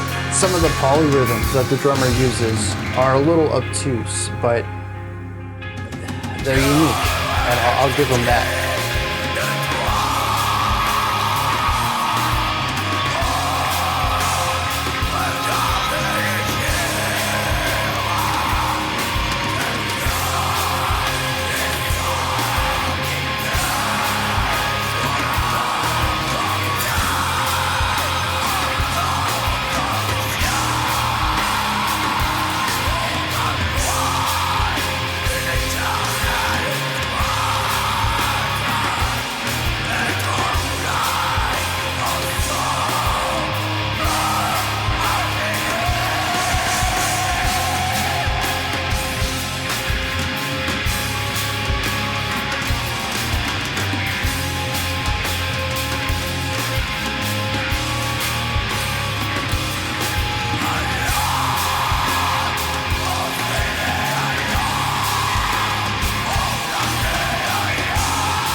Slightly more staccato approach here to ramp up intensity alongside the stingers, which are also staccato.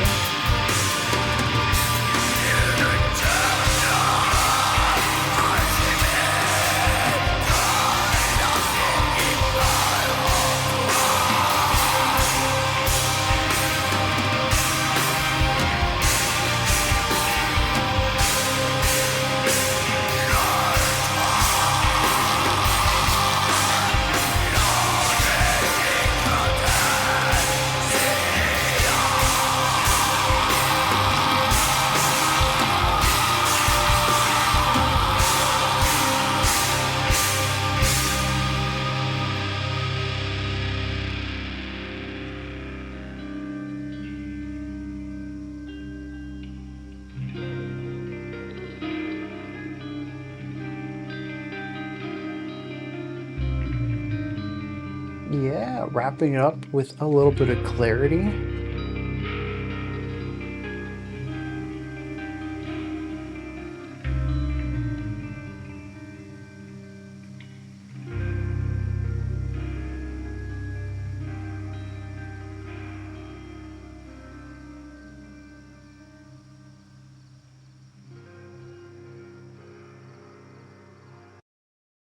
All right, I assume that's going into the next track there. I enjoyed this one.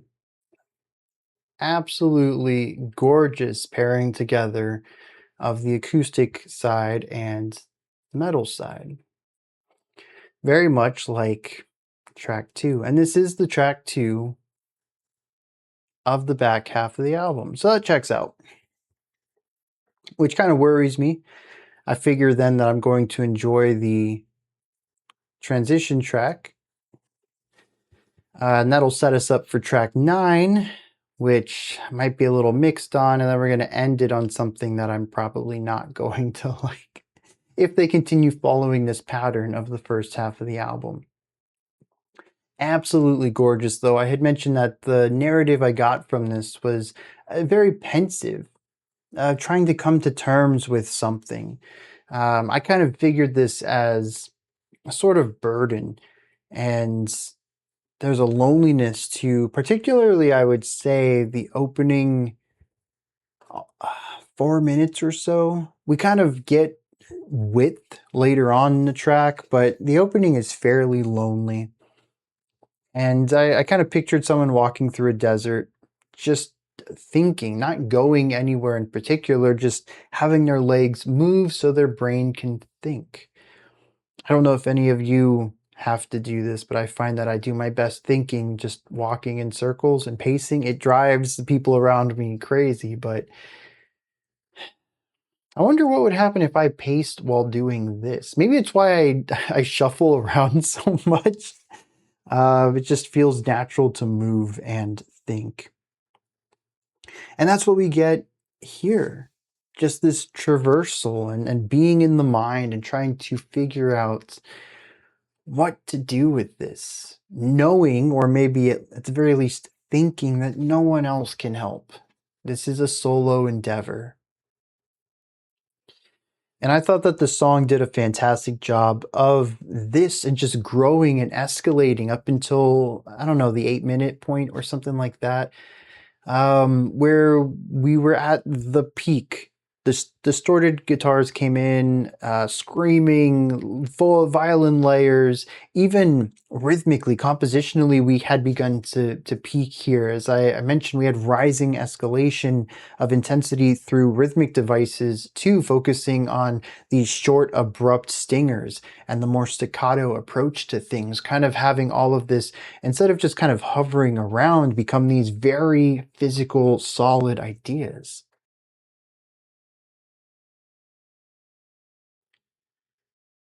And then from there, we just kind of wipe everything out, chill out for a little bit.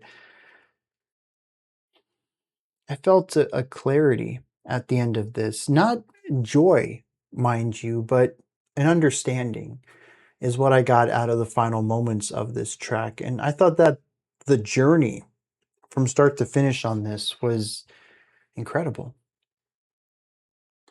I'm still quite enjoying this album. Kind of. I know I've made the argument in the past, particularly with black metal, but some death and doom metal too, where the vocals are just too quiet. The practice of stuffing the vocals into the mix. I have frequently in the past asked, if you're going to bother writing the lyrics and recording the vocals, why do you disguise all of it? Why do you make it difficult to enjoy that part of the art? I have also gone on record to state that I find it a little awkward when a metal band makes an album and then makes an instrumental version of the album. It's kind of like dismissing one member of your band, saying they're not all that important. You can enjoy our art without them. Feels kind of awkward to me. So I'm sure I'm going to get some backlash on this statement here. I would love an instrumental version.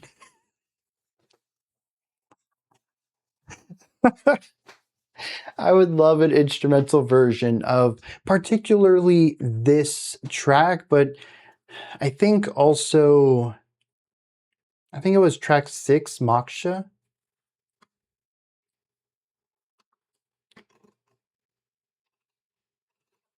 Yeah. I found that both of these songs were absolutely gorgeous on the instrumental side, and every time the vocals came in, I was just done with them. It could certainly be fatigue. We are over 40 minutes at least into this. And so we got 22-ish to go. We're almost an hour into listening to this. And I've already mentioned that these vocals are not my cup of tea, but the longer I listen to them, the more grating they might be becoming.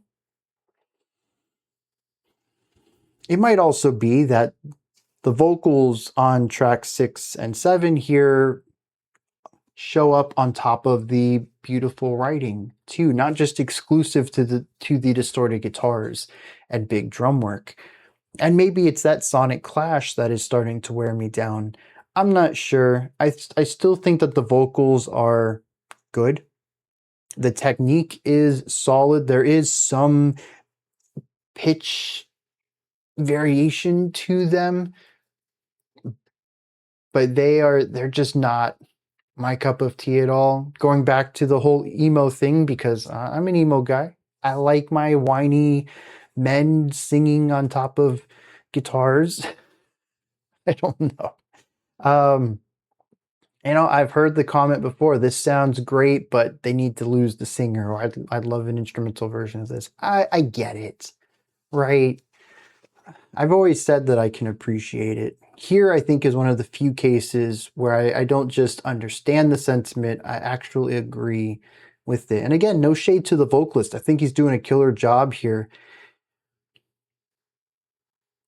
I'm not the audience for this. I don't like the vocal style itself. And before, when it was primarily withheld to the distorted guitar sections, it's just a part of the metal soup, right? It's an ingredient in that. And when that soup is placed next to my beautiful whimsical salad stuff, soup and salad goes good together. But when you take some of the spices from the soup and sprinkle them on the salad, I don't know, the salad kind of gets ruined a little. Personally, some people might like this combination. I think I've stretched the metaphor a bit too far. Let's dive into some lyrics here and see what's going on with this track. So the lyrics are about, I don't know what the stance is on this character, if it's condemning them or condoning them, but it is about what they describe as a destroyed alchemist. What's interesting is that they talk about this being destroyed, but also it speaks often about how it wishes to impart destruction on others, stating that its destructive tongue is unleashed like a serpent, suffocating the stars. talks about how this alchemist's hands are joined to the sky, looking for the annihilation of flames. There's an incinerating bite of the void, a blooming turned inside the suns. So we have this person who wishes to wreak destruction across everything around them. It describes them as having a destroyed soul. It says that their heart is stained, and by the end of it, it says that their final alchemical practice is to destroy the love that sits within them. The final line of this track is an angelic being of silences is born.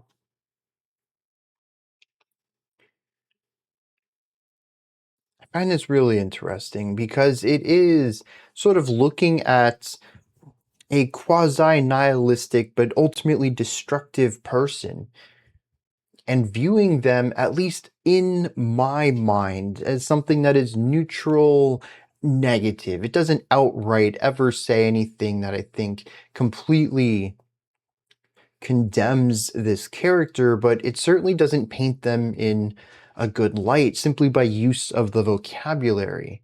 It doesn't have a stance on whether destroying the love within you is bad, but given how they talk about this, I feel like the intention is to make you feel like this person is not someone to be allied with.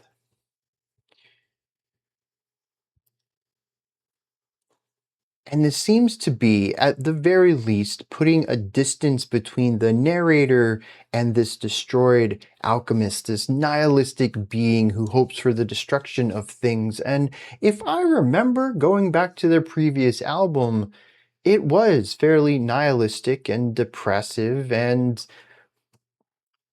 I don't know, I don't think it was as clear about, yeah, I wish the world just burned, but it certainly didn't care if it did. Maybe this track has a meaning within this album. Because as I've stated many times, several of these tracks just aren't really clicking for me lyrically. I can kind of see the direction they're heading in, some of the vision, but it doesn't quite coalesce into anything that I'm able to take away a strong connection between the music and the lyrics and have this vast understanding of what this album is trying to say. And I wonder then as well, looking at this track, if all of this is supposed to be connected in some way, is there possibly some larger narrative? There's certainly a consistency in vocabulary and themes that I'm picking up on, what themes I am picking up on, I should say. Maybe what I'm getting at here is that this alchemist makes sense within the world of this album. But I also see it as possibly a distancing of themselves from their past self, who they were when they made that album in 2007 versus who they are when they made this album 6 years later. I don't know if that's truly their intent, but I can't help to see, unlike any other track in here, how much the character of this song represents the emotion and vibe and core tenets of their previous work. And just how much the narrator wants to distance themselves from that.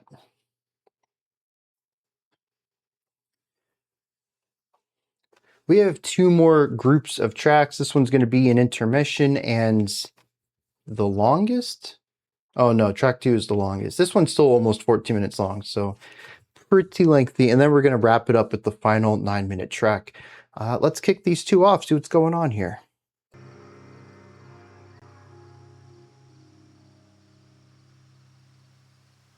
Oh, that actually fully ended.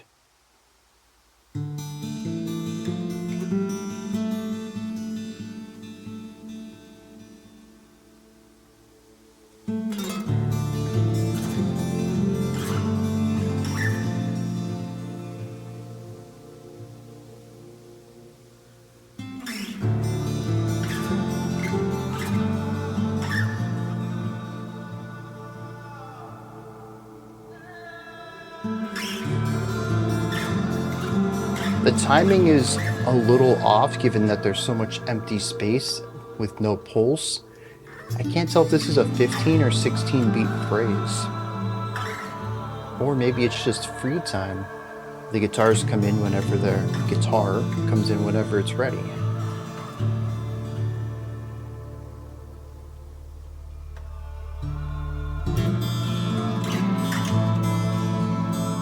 Meditative with the chanting in the background, but incredibly pensive with the guitar riff and the empty space throughout most of this.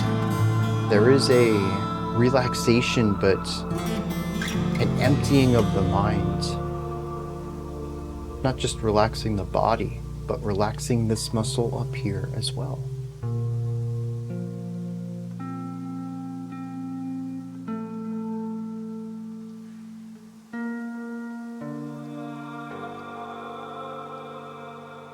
And while it isn't quite a solo guitar, there is the vocals in the background. It is the closest to a solo interlude that we've had this entire time.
Another 3.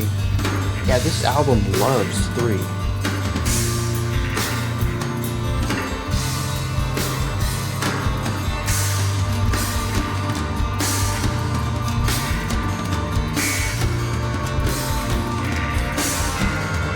Yeah, I love that drum part.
I was about to ask if this was another instrumental.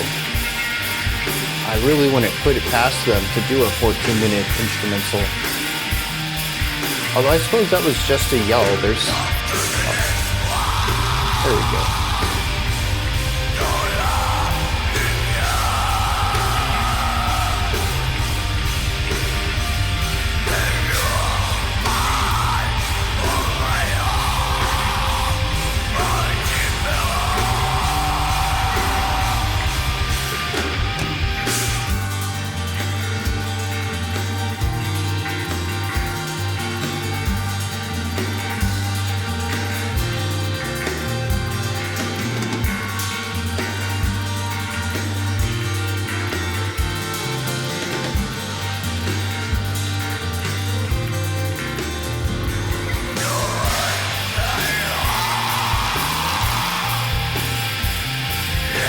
Much quicker contrast switching than the past few tracks. almost blending the two sides of this into one idea.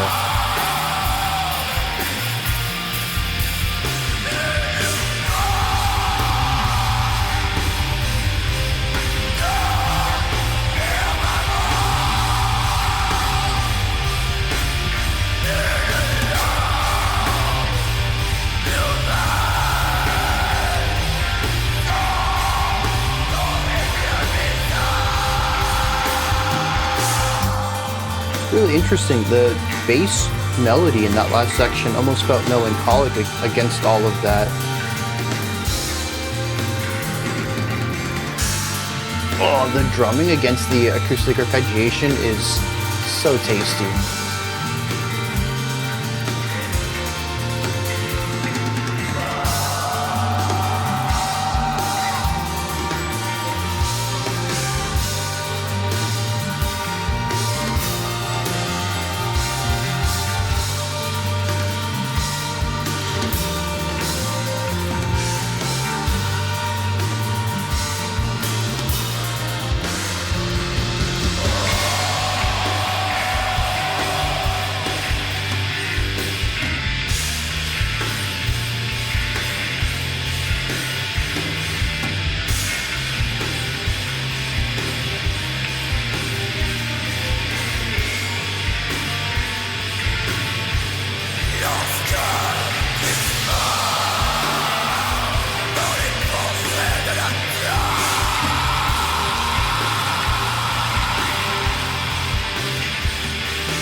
Okay, there's a cool tom thing over here. There's some cool guitar runs over here though.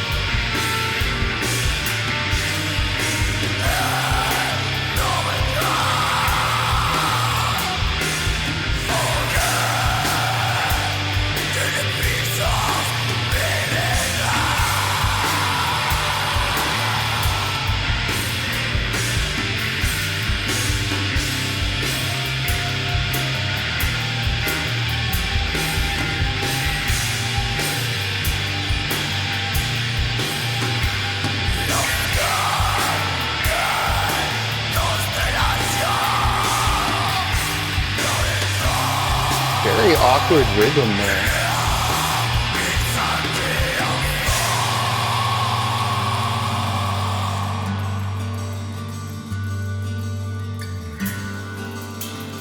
The drummer doesn't shy away from that either. We'll set up a pretty consistent pulse and then they'll just push away from that while the guitars stick with it.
This is actually very similar to the chord progression of track 8.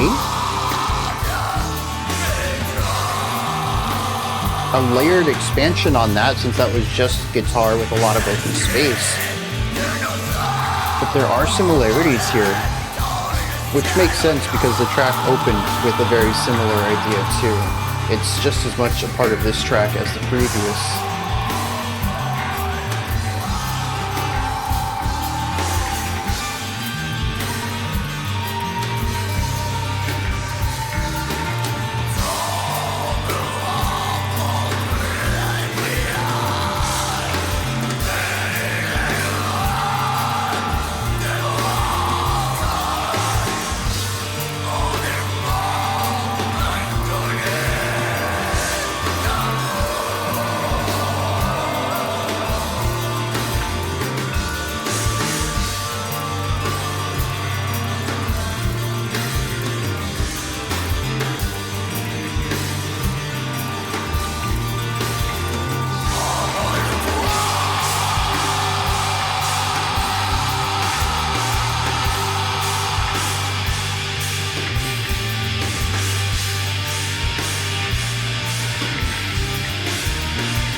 Okay, so that's what's up.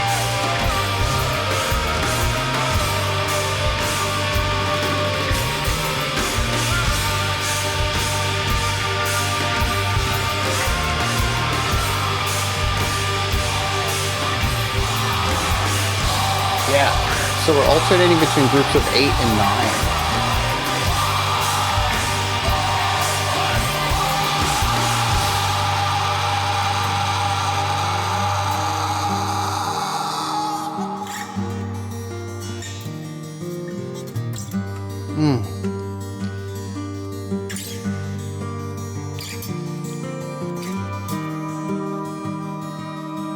Dude, just absolutely gorgeous guitar work.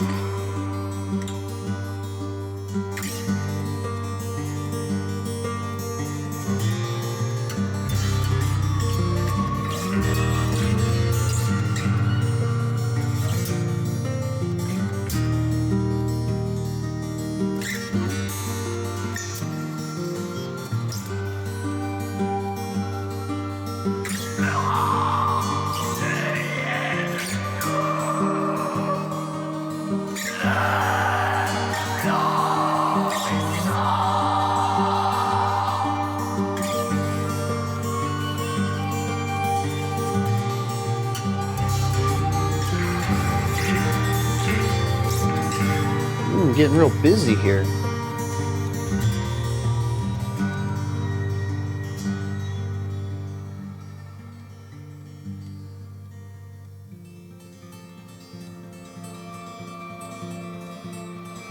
I was going to ask what we're going to do for a minute since it sounded like the song was ending, but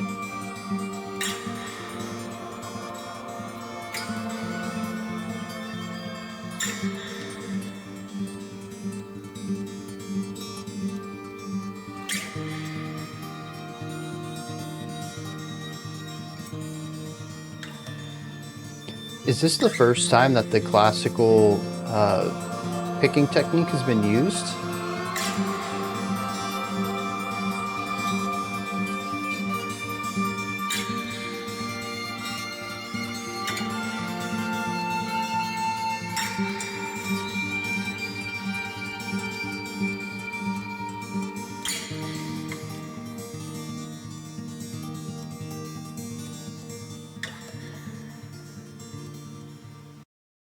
All right.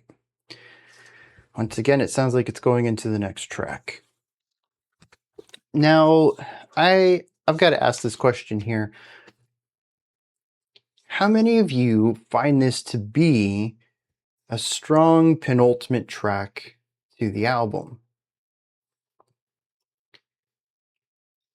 Because my money is down that the final track, Nadir, is going to be a bit on the lighter side. I think we're going to have less of the metallic ideas, and we're going to focus a bit more on the acoustic side of things, the folkier and classical side of things.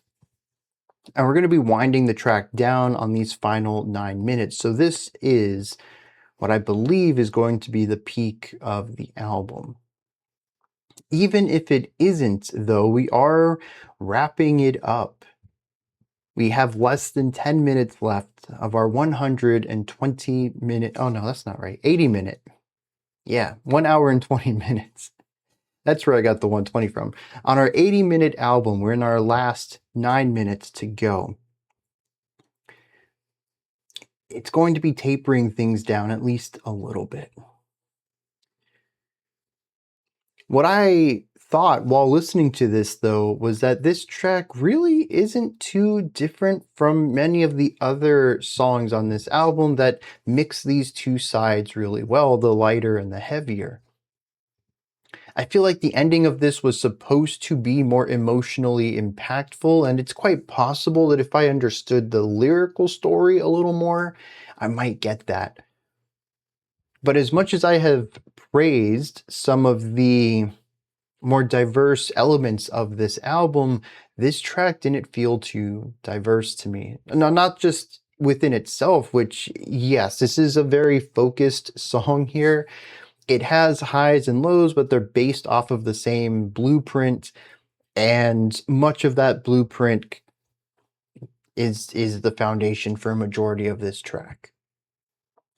I feel like of the 14 minutes, there's, I don't know, 3 or 4 unique ideas, and honestly, one of those is a variation of another. There's just not a lot going on here. It's very focused, very repetitive. It is this thing. So maybe it's a narrative peak. If I understood the story and understood the words here, I'd be able to feel some sort of strong emotional connection to this point of the album. But I don't. So I'm relying on the music to do that. And honestly, this track's kind of, a lot of it's running at like a 10 out of 10, and the album has consistently run at a 10 out of 10. It does dip down into quieter sections. Sure, this album has the big bombastic moments and quieter, more pensive moments. And, you know, a couple of places in between where we go quieter but expansive. I don't remember what track it was, but it just felt like soaring through a majority of it.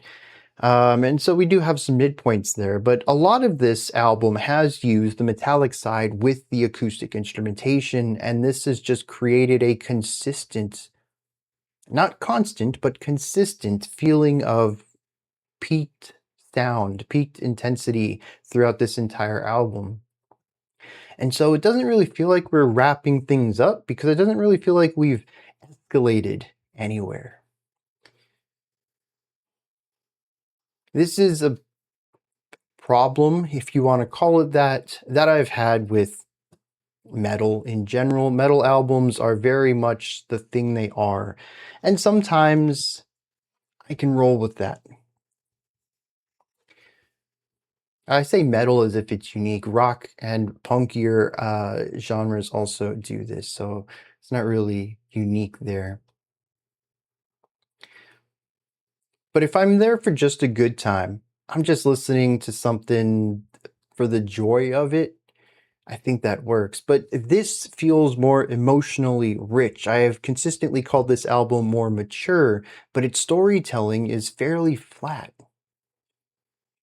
We do have rises and falls, but as I've talked about before, kind of comparing it to film escalation, is that while film and books, television, you know, whatever, storytelling in general has peaks and valleys, they consistently get higher. Your valleys by the end of the story are going to be higher than the peaks of your beginning.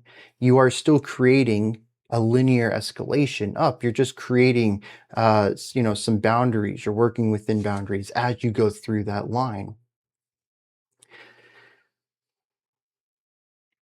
This doesn't, which I find really interesting compared to how everything else about it feels like it's elevating metal as a genre. And there is a huge caveat to all of this. That art can be a lot of things. There is no predefined way to determine, a predefined or objective way to view art through, to say that art is better or worse through this lens.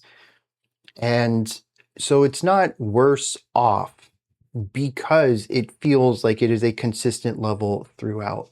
And that's also my subjective experience with it. I can't deny that there are highs and lows, but my experience with this album has been rather consistent feeling. We do have some moments like track 8's Them that I found rather pensive and a really nice change of pace to everything else. But a lot of this album, and this album has been fairly long too, and me doing this 3 or 4 hour video here only makes me spend that much more time with it, has felt very consistent. I don't say this as a negative or a positive, simply an observation I have made both in my experience and in my thought process while thinking about this album that I don't think I subjectively am enjoying. As much as I have loved moments of this album, it really is not coming together for me. This is an album that I think is a collection of phenomenal ideas, but if I wanted to engage with this era of Gris, honestly, 1 or 2 tracks would be good enough for me. In fact, track 2, which is the one that was requested for me to do a single reaction to a while back, honestly, I think that would be really good. That would satisfy my craving for this style of music, just that 15 minutes of it. So again, I want to reiterate that this is all very subjective. This is my opinion on it. And as usual, I suppose a slight disclaimer that this is not usually my cup of tea anyways. So who knows if my opinion is even warranted or wanted at this point.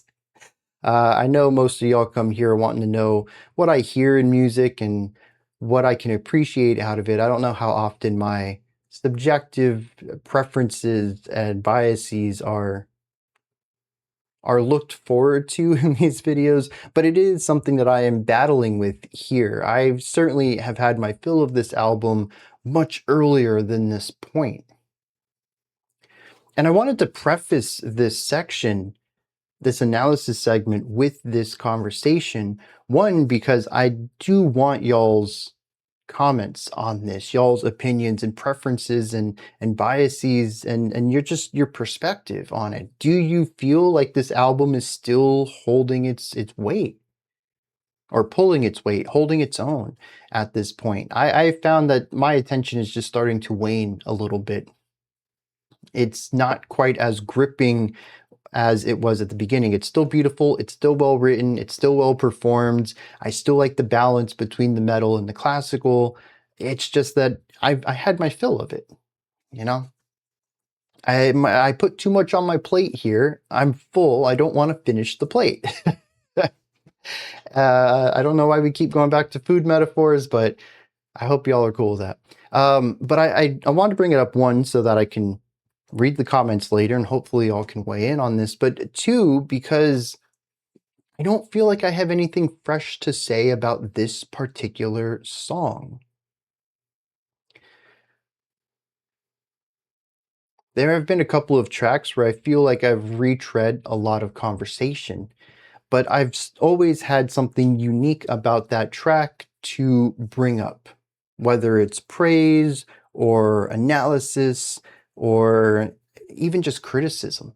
Something to say, you know, a unique element of this track that isn't present elsewhere in the album is this, and this is how I feel about it. But this one, I have nothing new to add to it.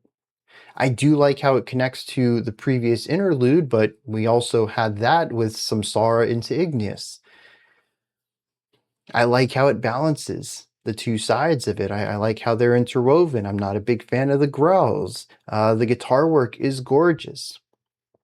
The only thing I think I can really add to this, something that feels semi-fresh, is the emotion at the beginning and end of the track. The intro pulling off of Sem's more pensive, meditative sound, and I don't know, the letting go of the finale. It's not necessarily freedom, though there is something freeing in that closing minute or two. But it isn't the ability to do everything or anything. It's the ability to do nothing. I have used the metaphor of, shrugging the stresses off your shoulders several times in this, but this feels like an ultimate version of that. To push that responsibility, that stress, that anxiety aside, knowing it won't come back. That's what I get in the ending here. It feels akin to going into a river or an ocean or a lake, laying on your back, and then just existing wherever this body of water takes you, to completely shed your old life and start anew wherever the universe puts you. To completely let go of all that is in your past and approach a brand new dawn. And I find that to be really interesting because this idea of shedding the anxiety, as I mentioned, I have brought up a couple of times, but it's always, there's a return back to the stress, the anger, the anxiety, any of it. There's always a heaviness that comes back into the music, but not here. It just gets lighter and lighter.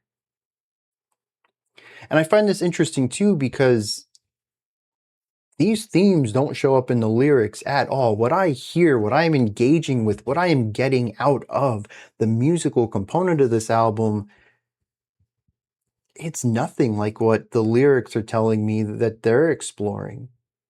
I have found very little in the way of parallels between these two aspects of the music, which is very unique for Gris. In the past, I have found a lot of synergy between these two in a fairly overwhelming way for me, emotionally and mentally. But here, they're so far divorced.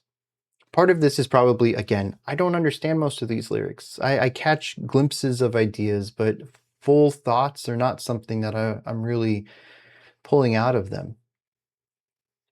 Hopefully, again, y'all can help me through this and kind of, if you see those connections, guide me through understanding this album better.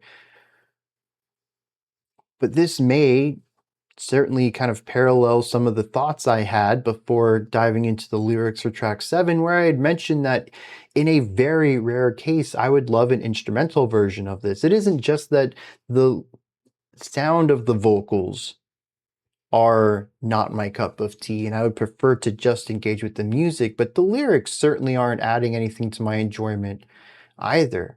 A lot of the vocal work is just there. It's something that I'm being exposed to, but not really finding to be a core part of this experience.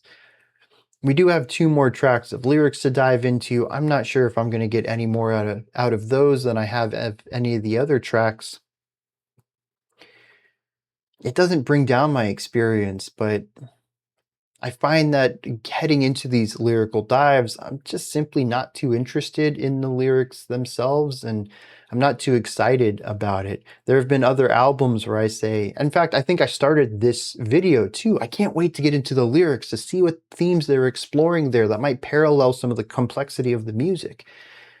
That sort of wide-eyed optimism is gone.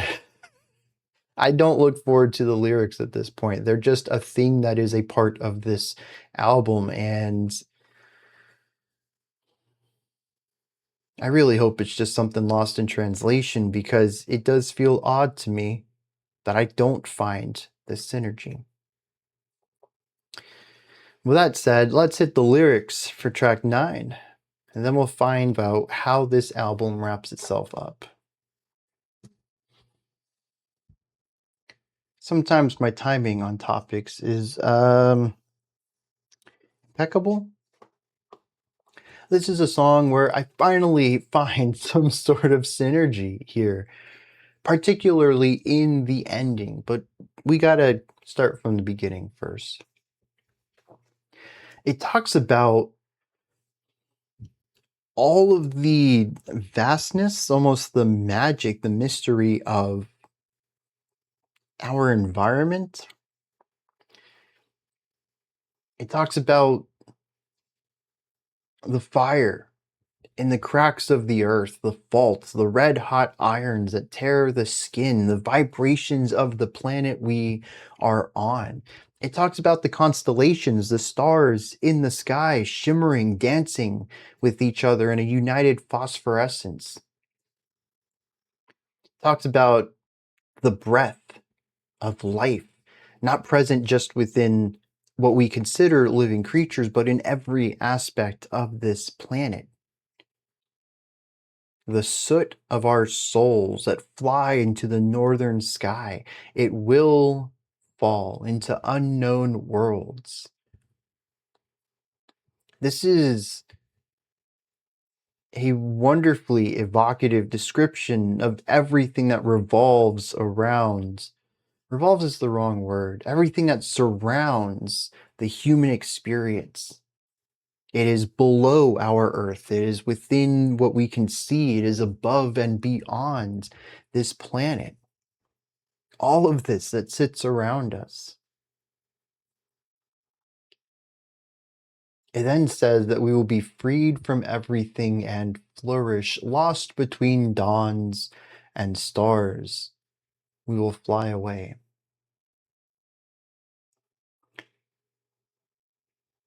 To me, I think this feels very close to a romantic view on death, to return to the abyss, to become stardust once again, to fall into that eternal nothingness, but viewed not from a depressive way, but an optimistic way, that we can escape the trials and tribulations, the weight, the anxiety, the stresses of life, and return back to something more natural, to be part of something bigger than ourselves. The idea that I had of drifting in a river and letting go of your worries absolutely lines up with that. Granted, in a little bit of a different way, I kind of viewed starting a new life at the end of this. This views non existence as the release. But the vibe was felt and understood very clearly.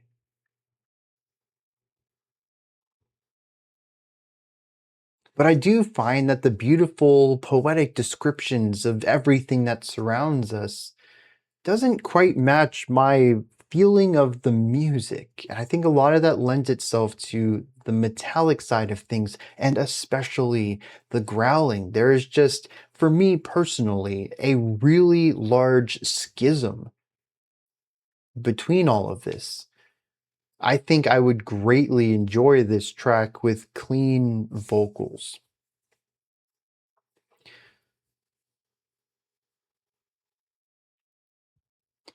We head into the final track here, Nadir. I actually thought we had listened to this track before, but there's several tracks with this title, and we've listened to it from other bands. So I've never heard this one before. Track 2 is still the only one I've heard prior to today. Let's dive in.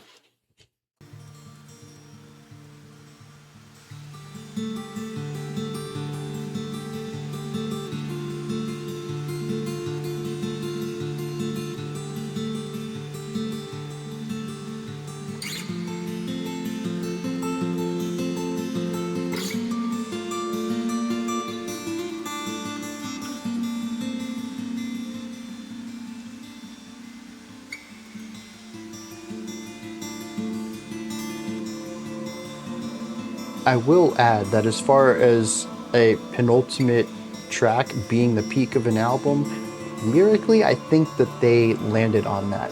If this track ends up being what I predicted, I do think 9 is a strong penultimate song, primarily for the thematic elements.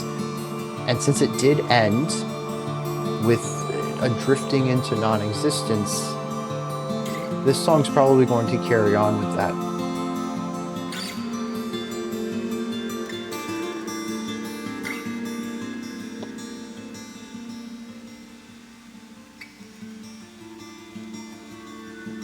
Some sort of white noise, maybe a waterfall or something.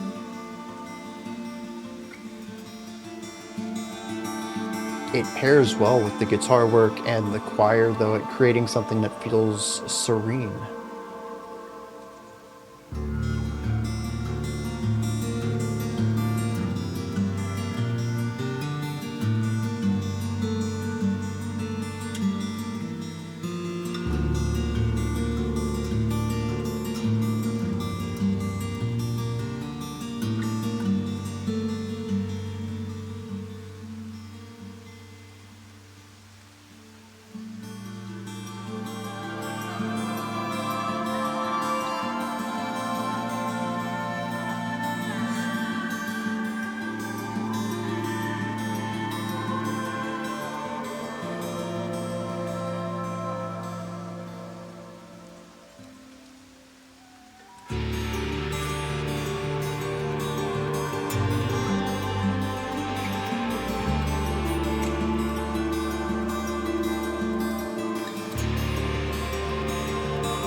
Love the drum work.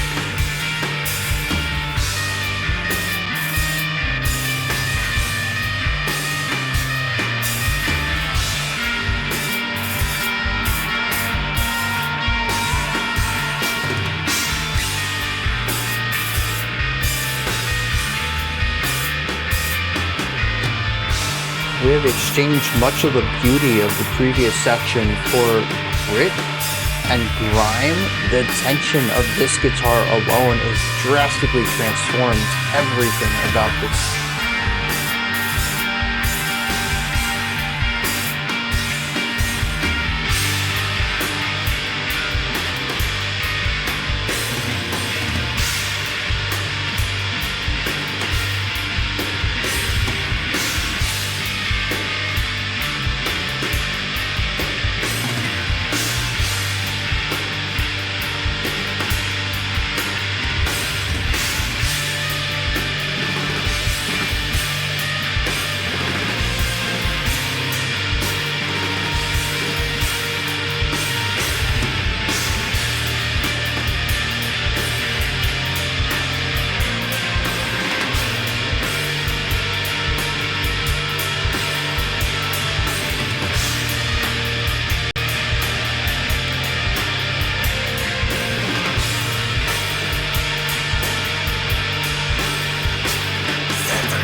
I don't think this album is supposed to be a connected experience. I will be very surprised if lyrically we continue on at all from track 9's themes.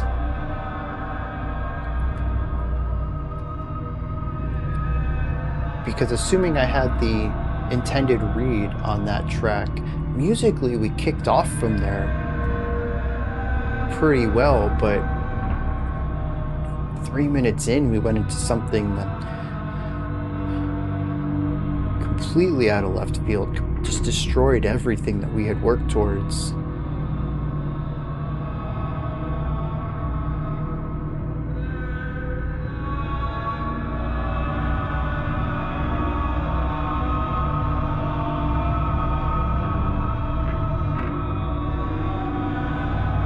This doesn't make any sense to me.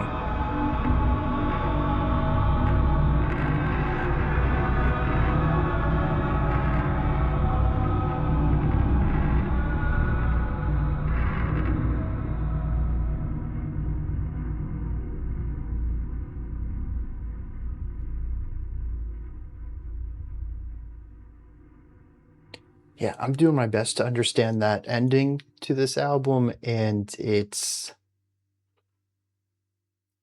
feels incredibly random. Now, that doesn't mean to say that it is out of place. It certainly sonically fits into this track. It is still a bit brooding and overbearing. This album has done a lot of that. It's sonically appropriate, but what does it represent? What are they trying to say with it? I feel like I'm reading a book and I get to the twist ending and I obviously missed a detail because this twist doesn't make any sense. And it is kind of a twist, a sonic twist, if nothing else. This chanting is a timbre that we haven't heard at all on this album. There's a very tight collection of sounds that are used across all 80 minutes of this, except the last 2 minutes, which have a very unique sonic palette.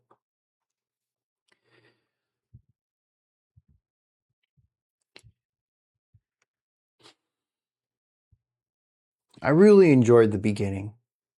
I loved the drum work. I loved the guitar work. Actually, no, there were no drums quite at the very beginning of this. Just the acoustic guitar. It was just gorgeous, absolutely beautiful, and a phenomenal.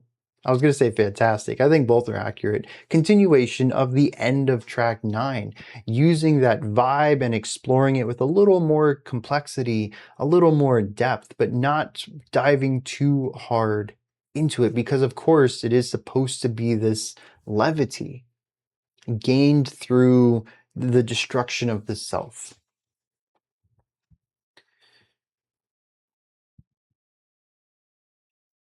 All of that, though, is dashed upon the rocks as more instruments come in, adding weight to it. The introducing ideas are fine. It's a beautiful collection of these various voices dancing around one another and creating this beautiful, what I thought was a finale to the album, an instrumental send-off. But as more and more low end is introduced in the EQ, as the volume begins to rise, and then eventually I heard something that told me we were going to metal. I don't remember what it was. It could have been some feedback fading in. I honestly don't remember what the exact sound was.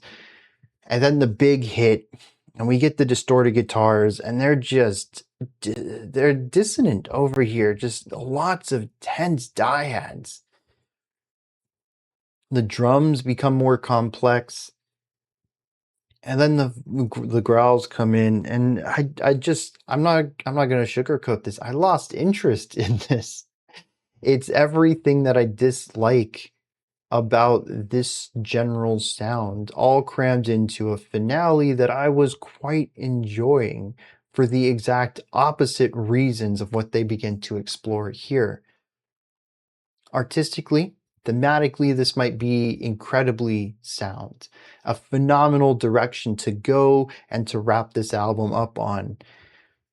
But from what I was understanding and where my enjoyment of music typically lies, I could not have been more disappointed with where this went. And again, I'm not discrediting the band.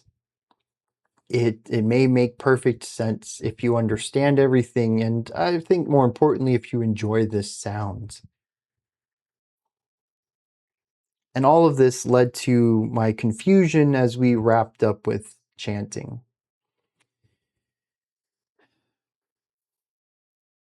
I suppose there is some comedy here, as I had said that I had had my fill of this, and not even just getting more of the same, I got an extremified version of this sound, that dissonance in an album that has been fairly consonant throughout. Uh, I don't know what else to add to this. It's an ending.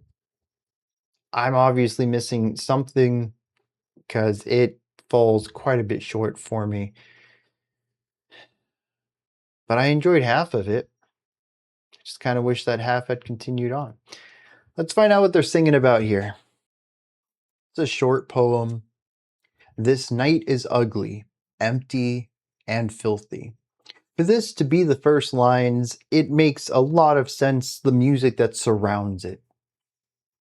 I'm not quite sure how we got to this point thematically, but at least I can understand why the music was being played the way that it was with these lyrics.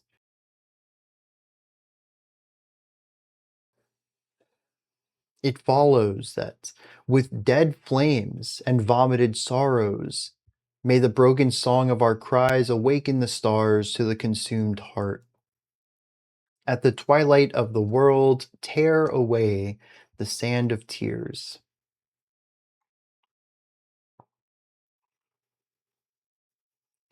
Basically saying that many of us could be more whole, could be more happy, could be more fulfilled in life, but we're not.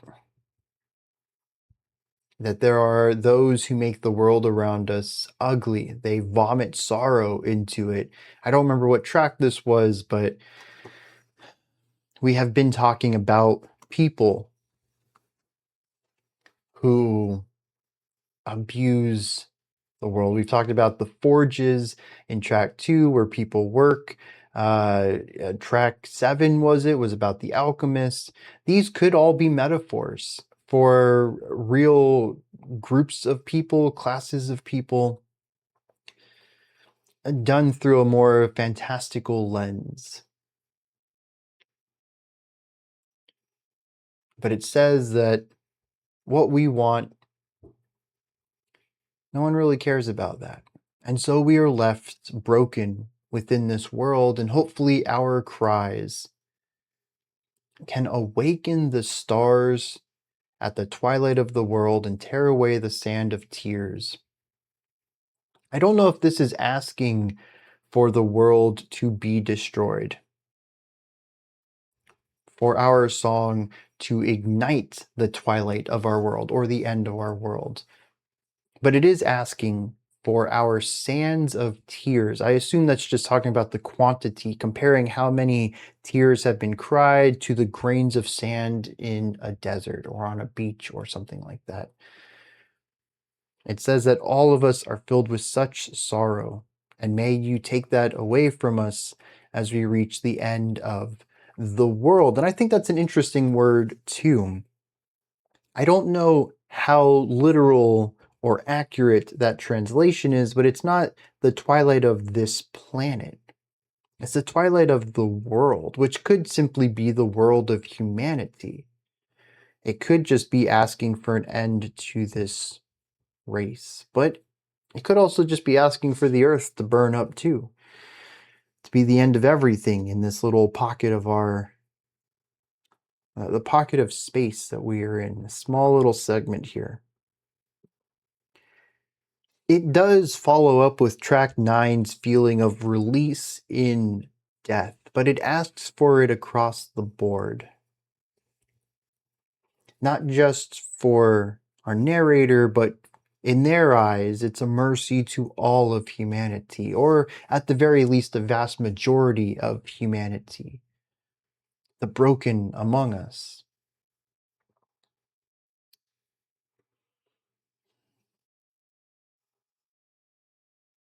Still doesn't really answer the chanting at the end, and aside from the opening line, most of this isn't ugly or empty or filthy. It's a song, hoping for a better future, even if that future is in death. And I think that it is filled with hope and optimism. It's a prayer, and you only ever pray in hopes that what you're asking for can come true, which is the very definition of hope. And yet, what felt hopeful and serene at the beginning was tossed away for the music they went with for these lyrics, which was anything but hopeful. There could be a purposeful schism there to show that the hope and optimism of the lyrics of the narrator here is not going to be met. The irony that as much as they want this, their reality is this world, but we don't stick with it much long after the lyrics are done. We shift to the chanting. To me, it would have made perfect sense to stick with the serenity and the hopefulness and the vibrance of the acoustic guitar work here, which would have thematically and emotionally paired well with these lyrics. That against all odds, I hope that tomorrow is better, that our tears can be wiped away. Granted, theirs is a more nihilistic idea of wiping away all of existence, but the sentiment is the same. And I think that's really where I stand on this album. There are gorgeous moments, but there's just as many that I don't groove with, that I wish were different. I think that sometimes these two sides are paired well. I had nothing but positive words for track 2, but there's several times in this album that I kind of just wish we had stuck with the more beautiful writing, that the metal, I don't think it ruins this album, but it's certainly my least favorite element of parts of it. It's tracks like Them. It's the intro and outro of track 9. It's the first track of this album. It's the first half of the final track. All of these moments that I think stand out to me as genius, gorgeous components to this. Leaving those sections is a mixed bag for me. And that uncertainty doesn't really have me wanting to come back to the album much. Though I do heavily appreciate what it's doing, what it explored, how it accomplished it, and its unique voice within black metal as a whole. I'm sure there are other bands who do this. We have heard optimistic metal in the past. We've heard folk blackened metal. We've certainly heard our fair share. Oh, and like even Alcest, I think they write gorgeous black metal. I don't think Gris is completely unique within this realm, but I think they do a fantastic job at elevating this genre to something more. I think that it's mostly me, my lack of love for metal as a whole, that kind of holds me back from enjoying this the way that some of y'all probably do. It's gonna wrap up this album review here. It's several hours later. I do not remember how to pronounce the album title. I should have written it down somewhere. It's one of those cases where I hear a pronunciation of it over and over. I practice it. I nail it as good as I can as the video starts. And then several hours later, I'm like, oh, snap. What was that again? It's just completely left my brain as I've fully engaged with the album and the music itself. But the 2013 album by Gris, That's what we just checked out. Whatever that album happens to be pronounced. What did you think of this? Is there anything that stood out to you? Anything that you'd like to add on to what I said or correct me on? Do you have your own take, perspective, or opinion on this album? Let me know. Toss all of that and anything else that you'd like to into the comment section below. Above that, in the description box, you'll find a link to Linktree. It takes you here. You can find links to my music, ways to support the channel, a link to the Discord server, and so much more. Above that, if you could like, subscribe, and ring the bell. I greatly appreciate all three of those. I'll be back tomorrow, 11 a.m. Eastern Standard Time, 3 p.m. UTC, with a live stream. We're going to check out like 15 tracks, so we're probably looking at something close to like 2.5, maybe even a 3-hour stream. If you can make it anytime within those 2 to 3 hours, I highly suggest it. It is a cool, chill time for music discovery and just kind of chat with the community. If you can't, though, I'll always put the VOD up a few hours after the stream ends. You can watch it recorded on your own if that's what you prefer, if that's what you can make time for. Otherwise, Monday, 5 p.m. Eastern Standard Time, I'll be back with the usual stuff. Until next time, remember to be critical, not cynical, of the music you listen to, and have a fantastic morning, afternoon, or evening, whenever you choose to watch my videos.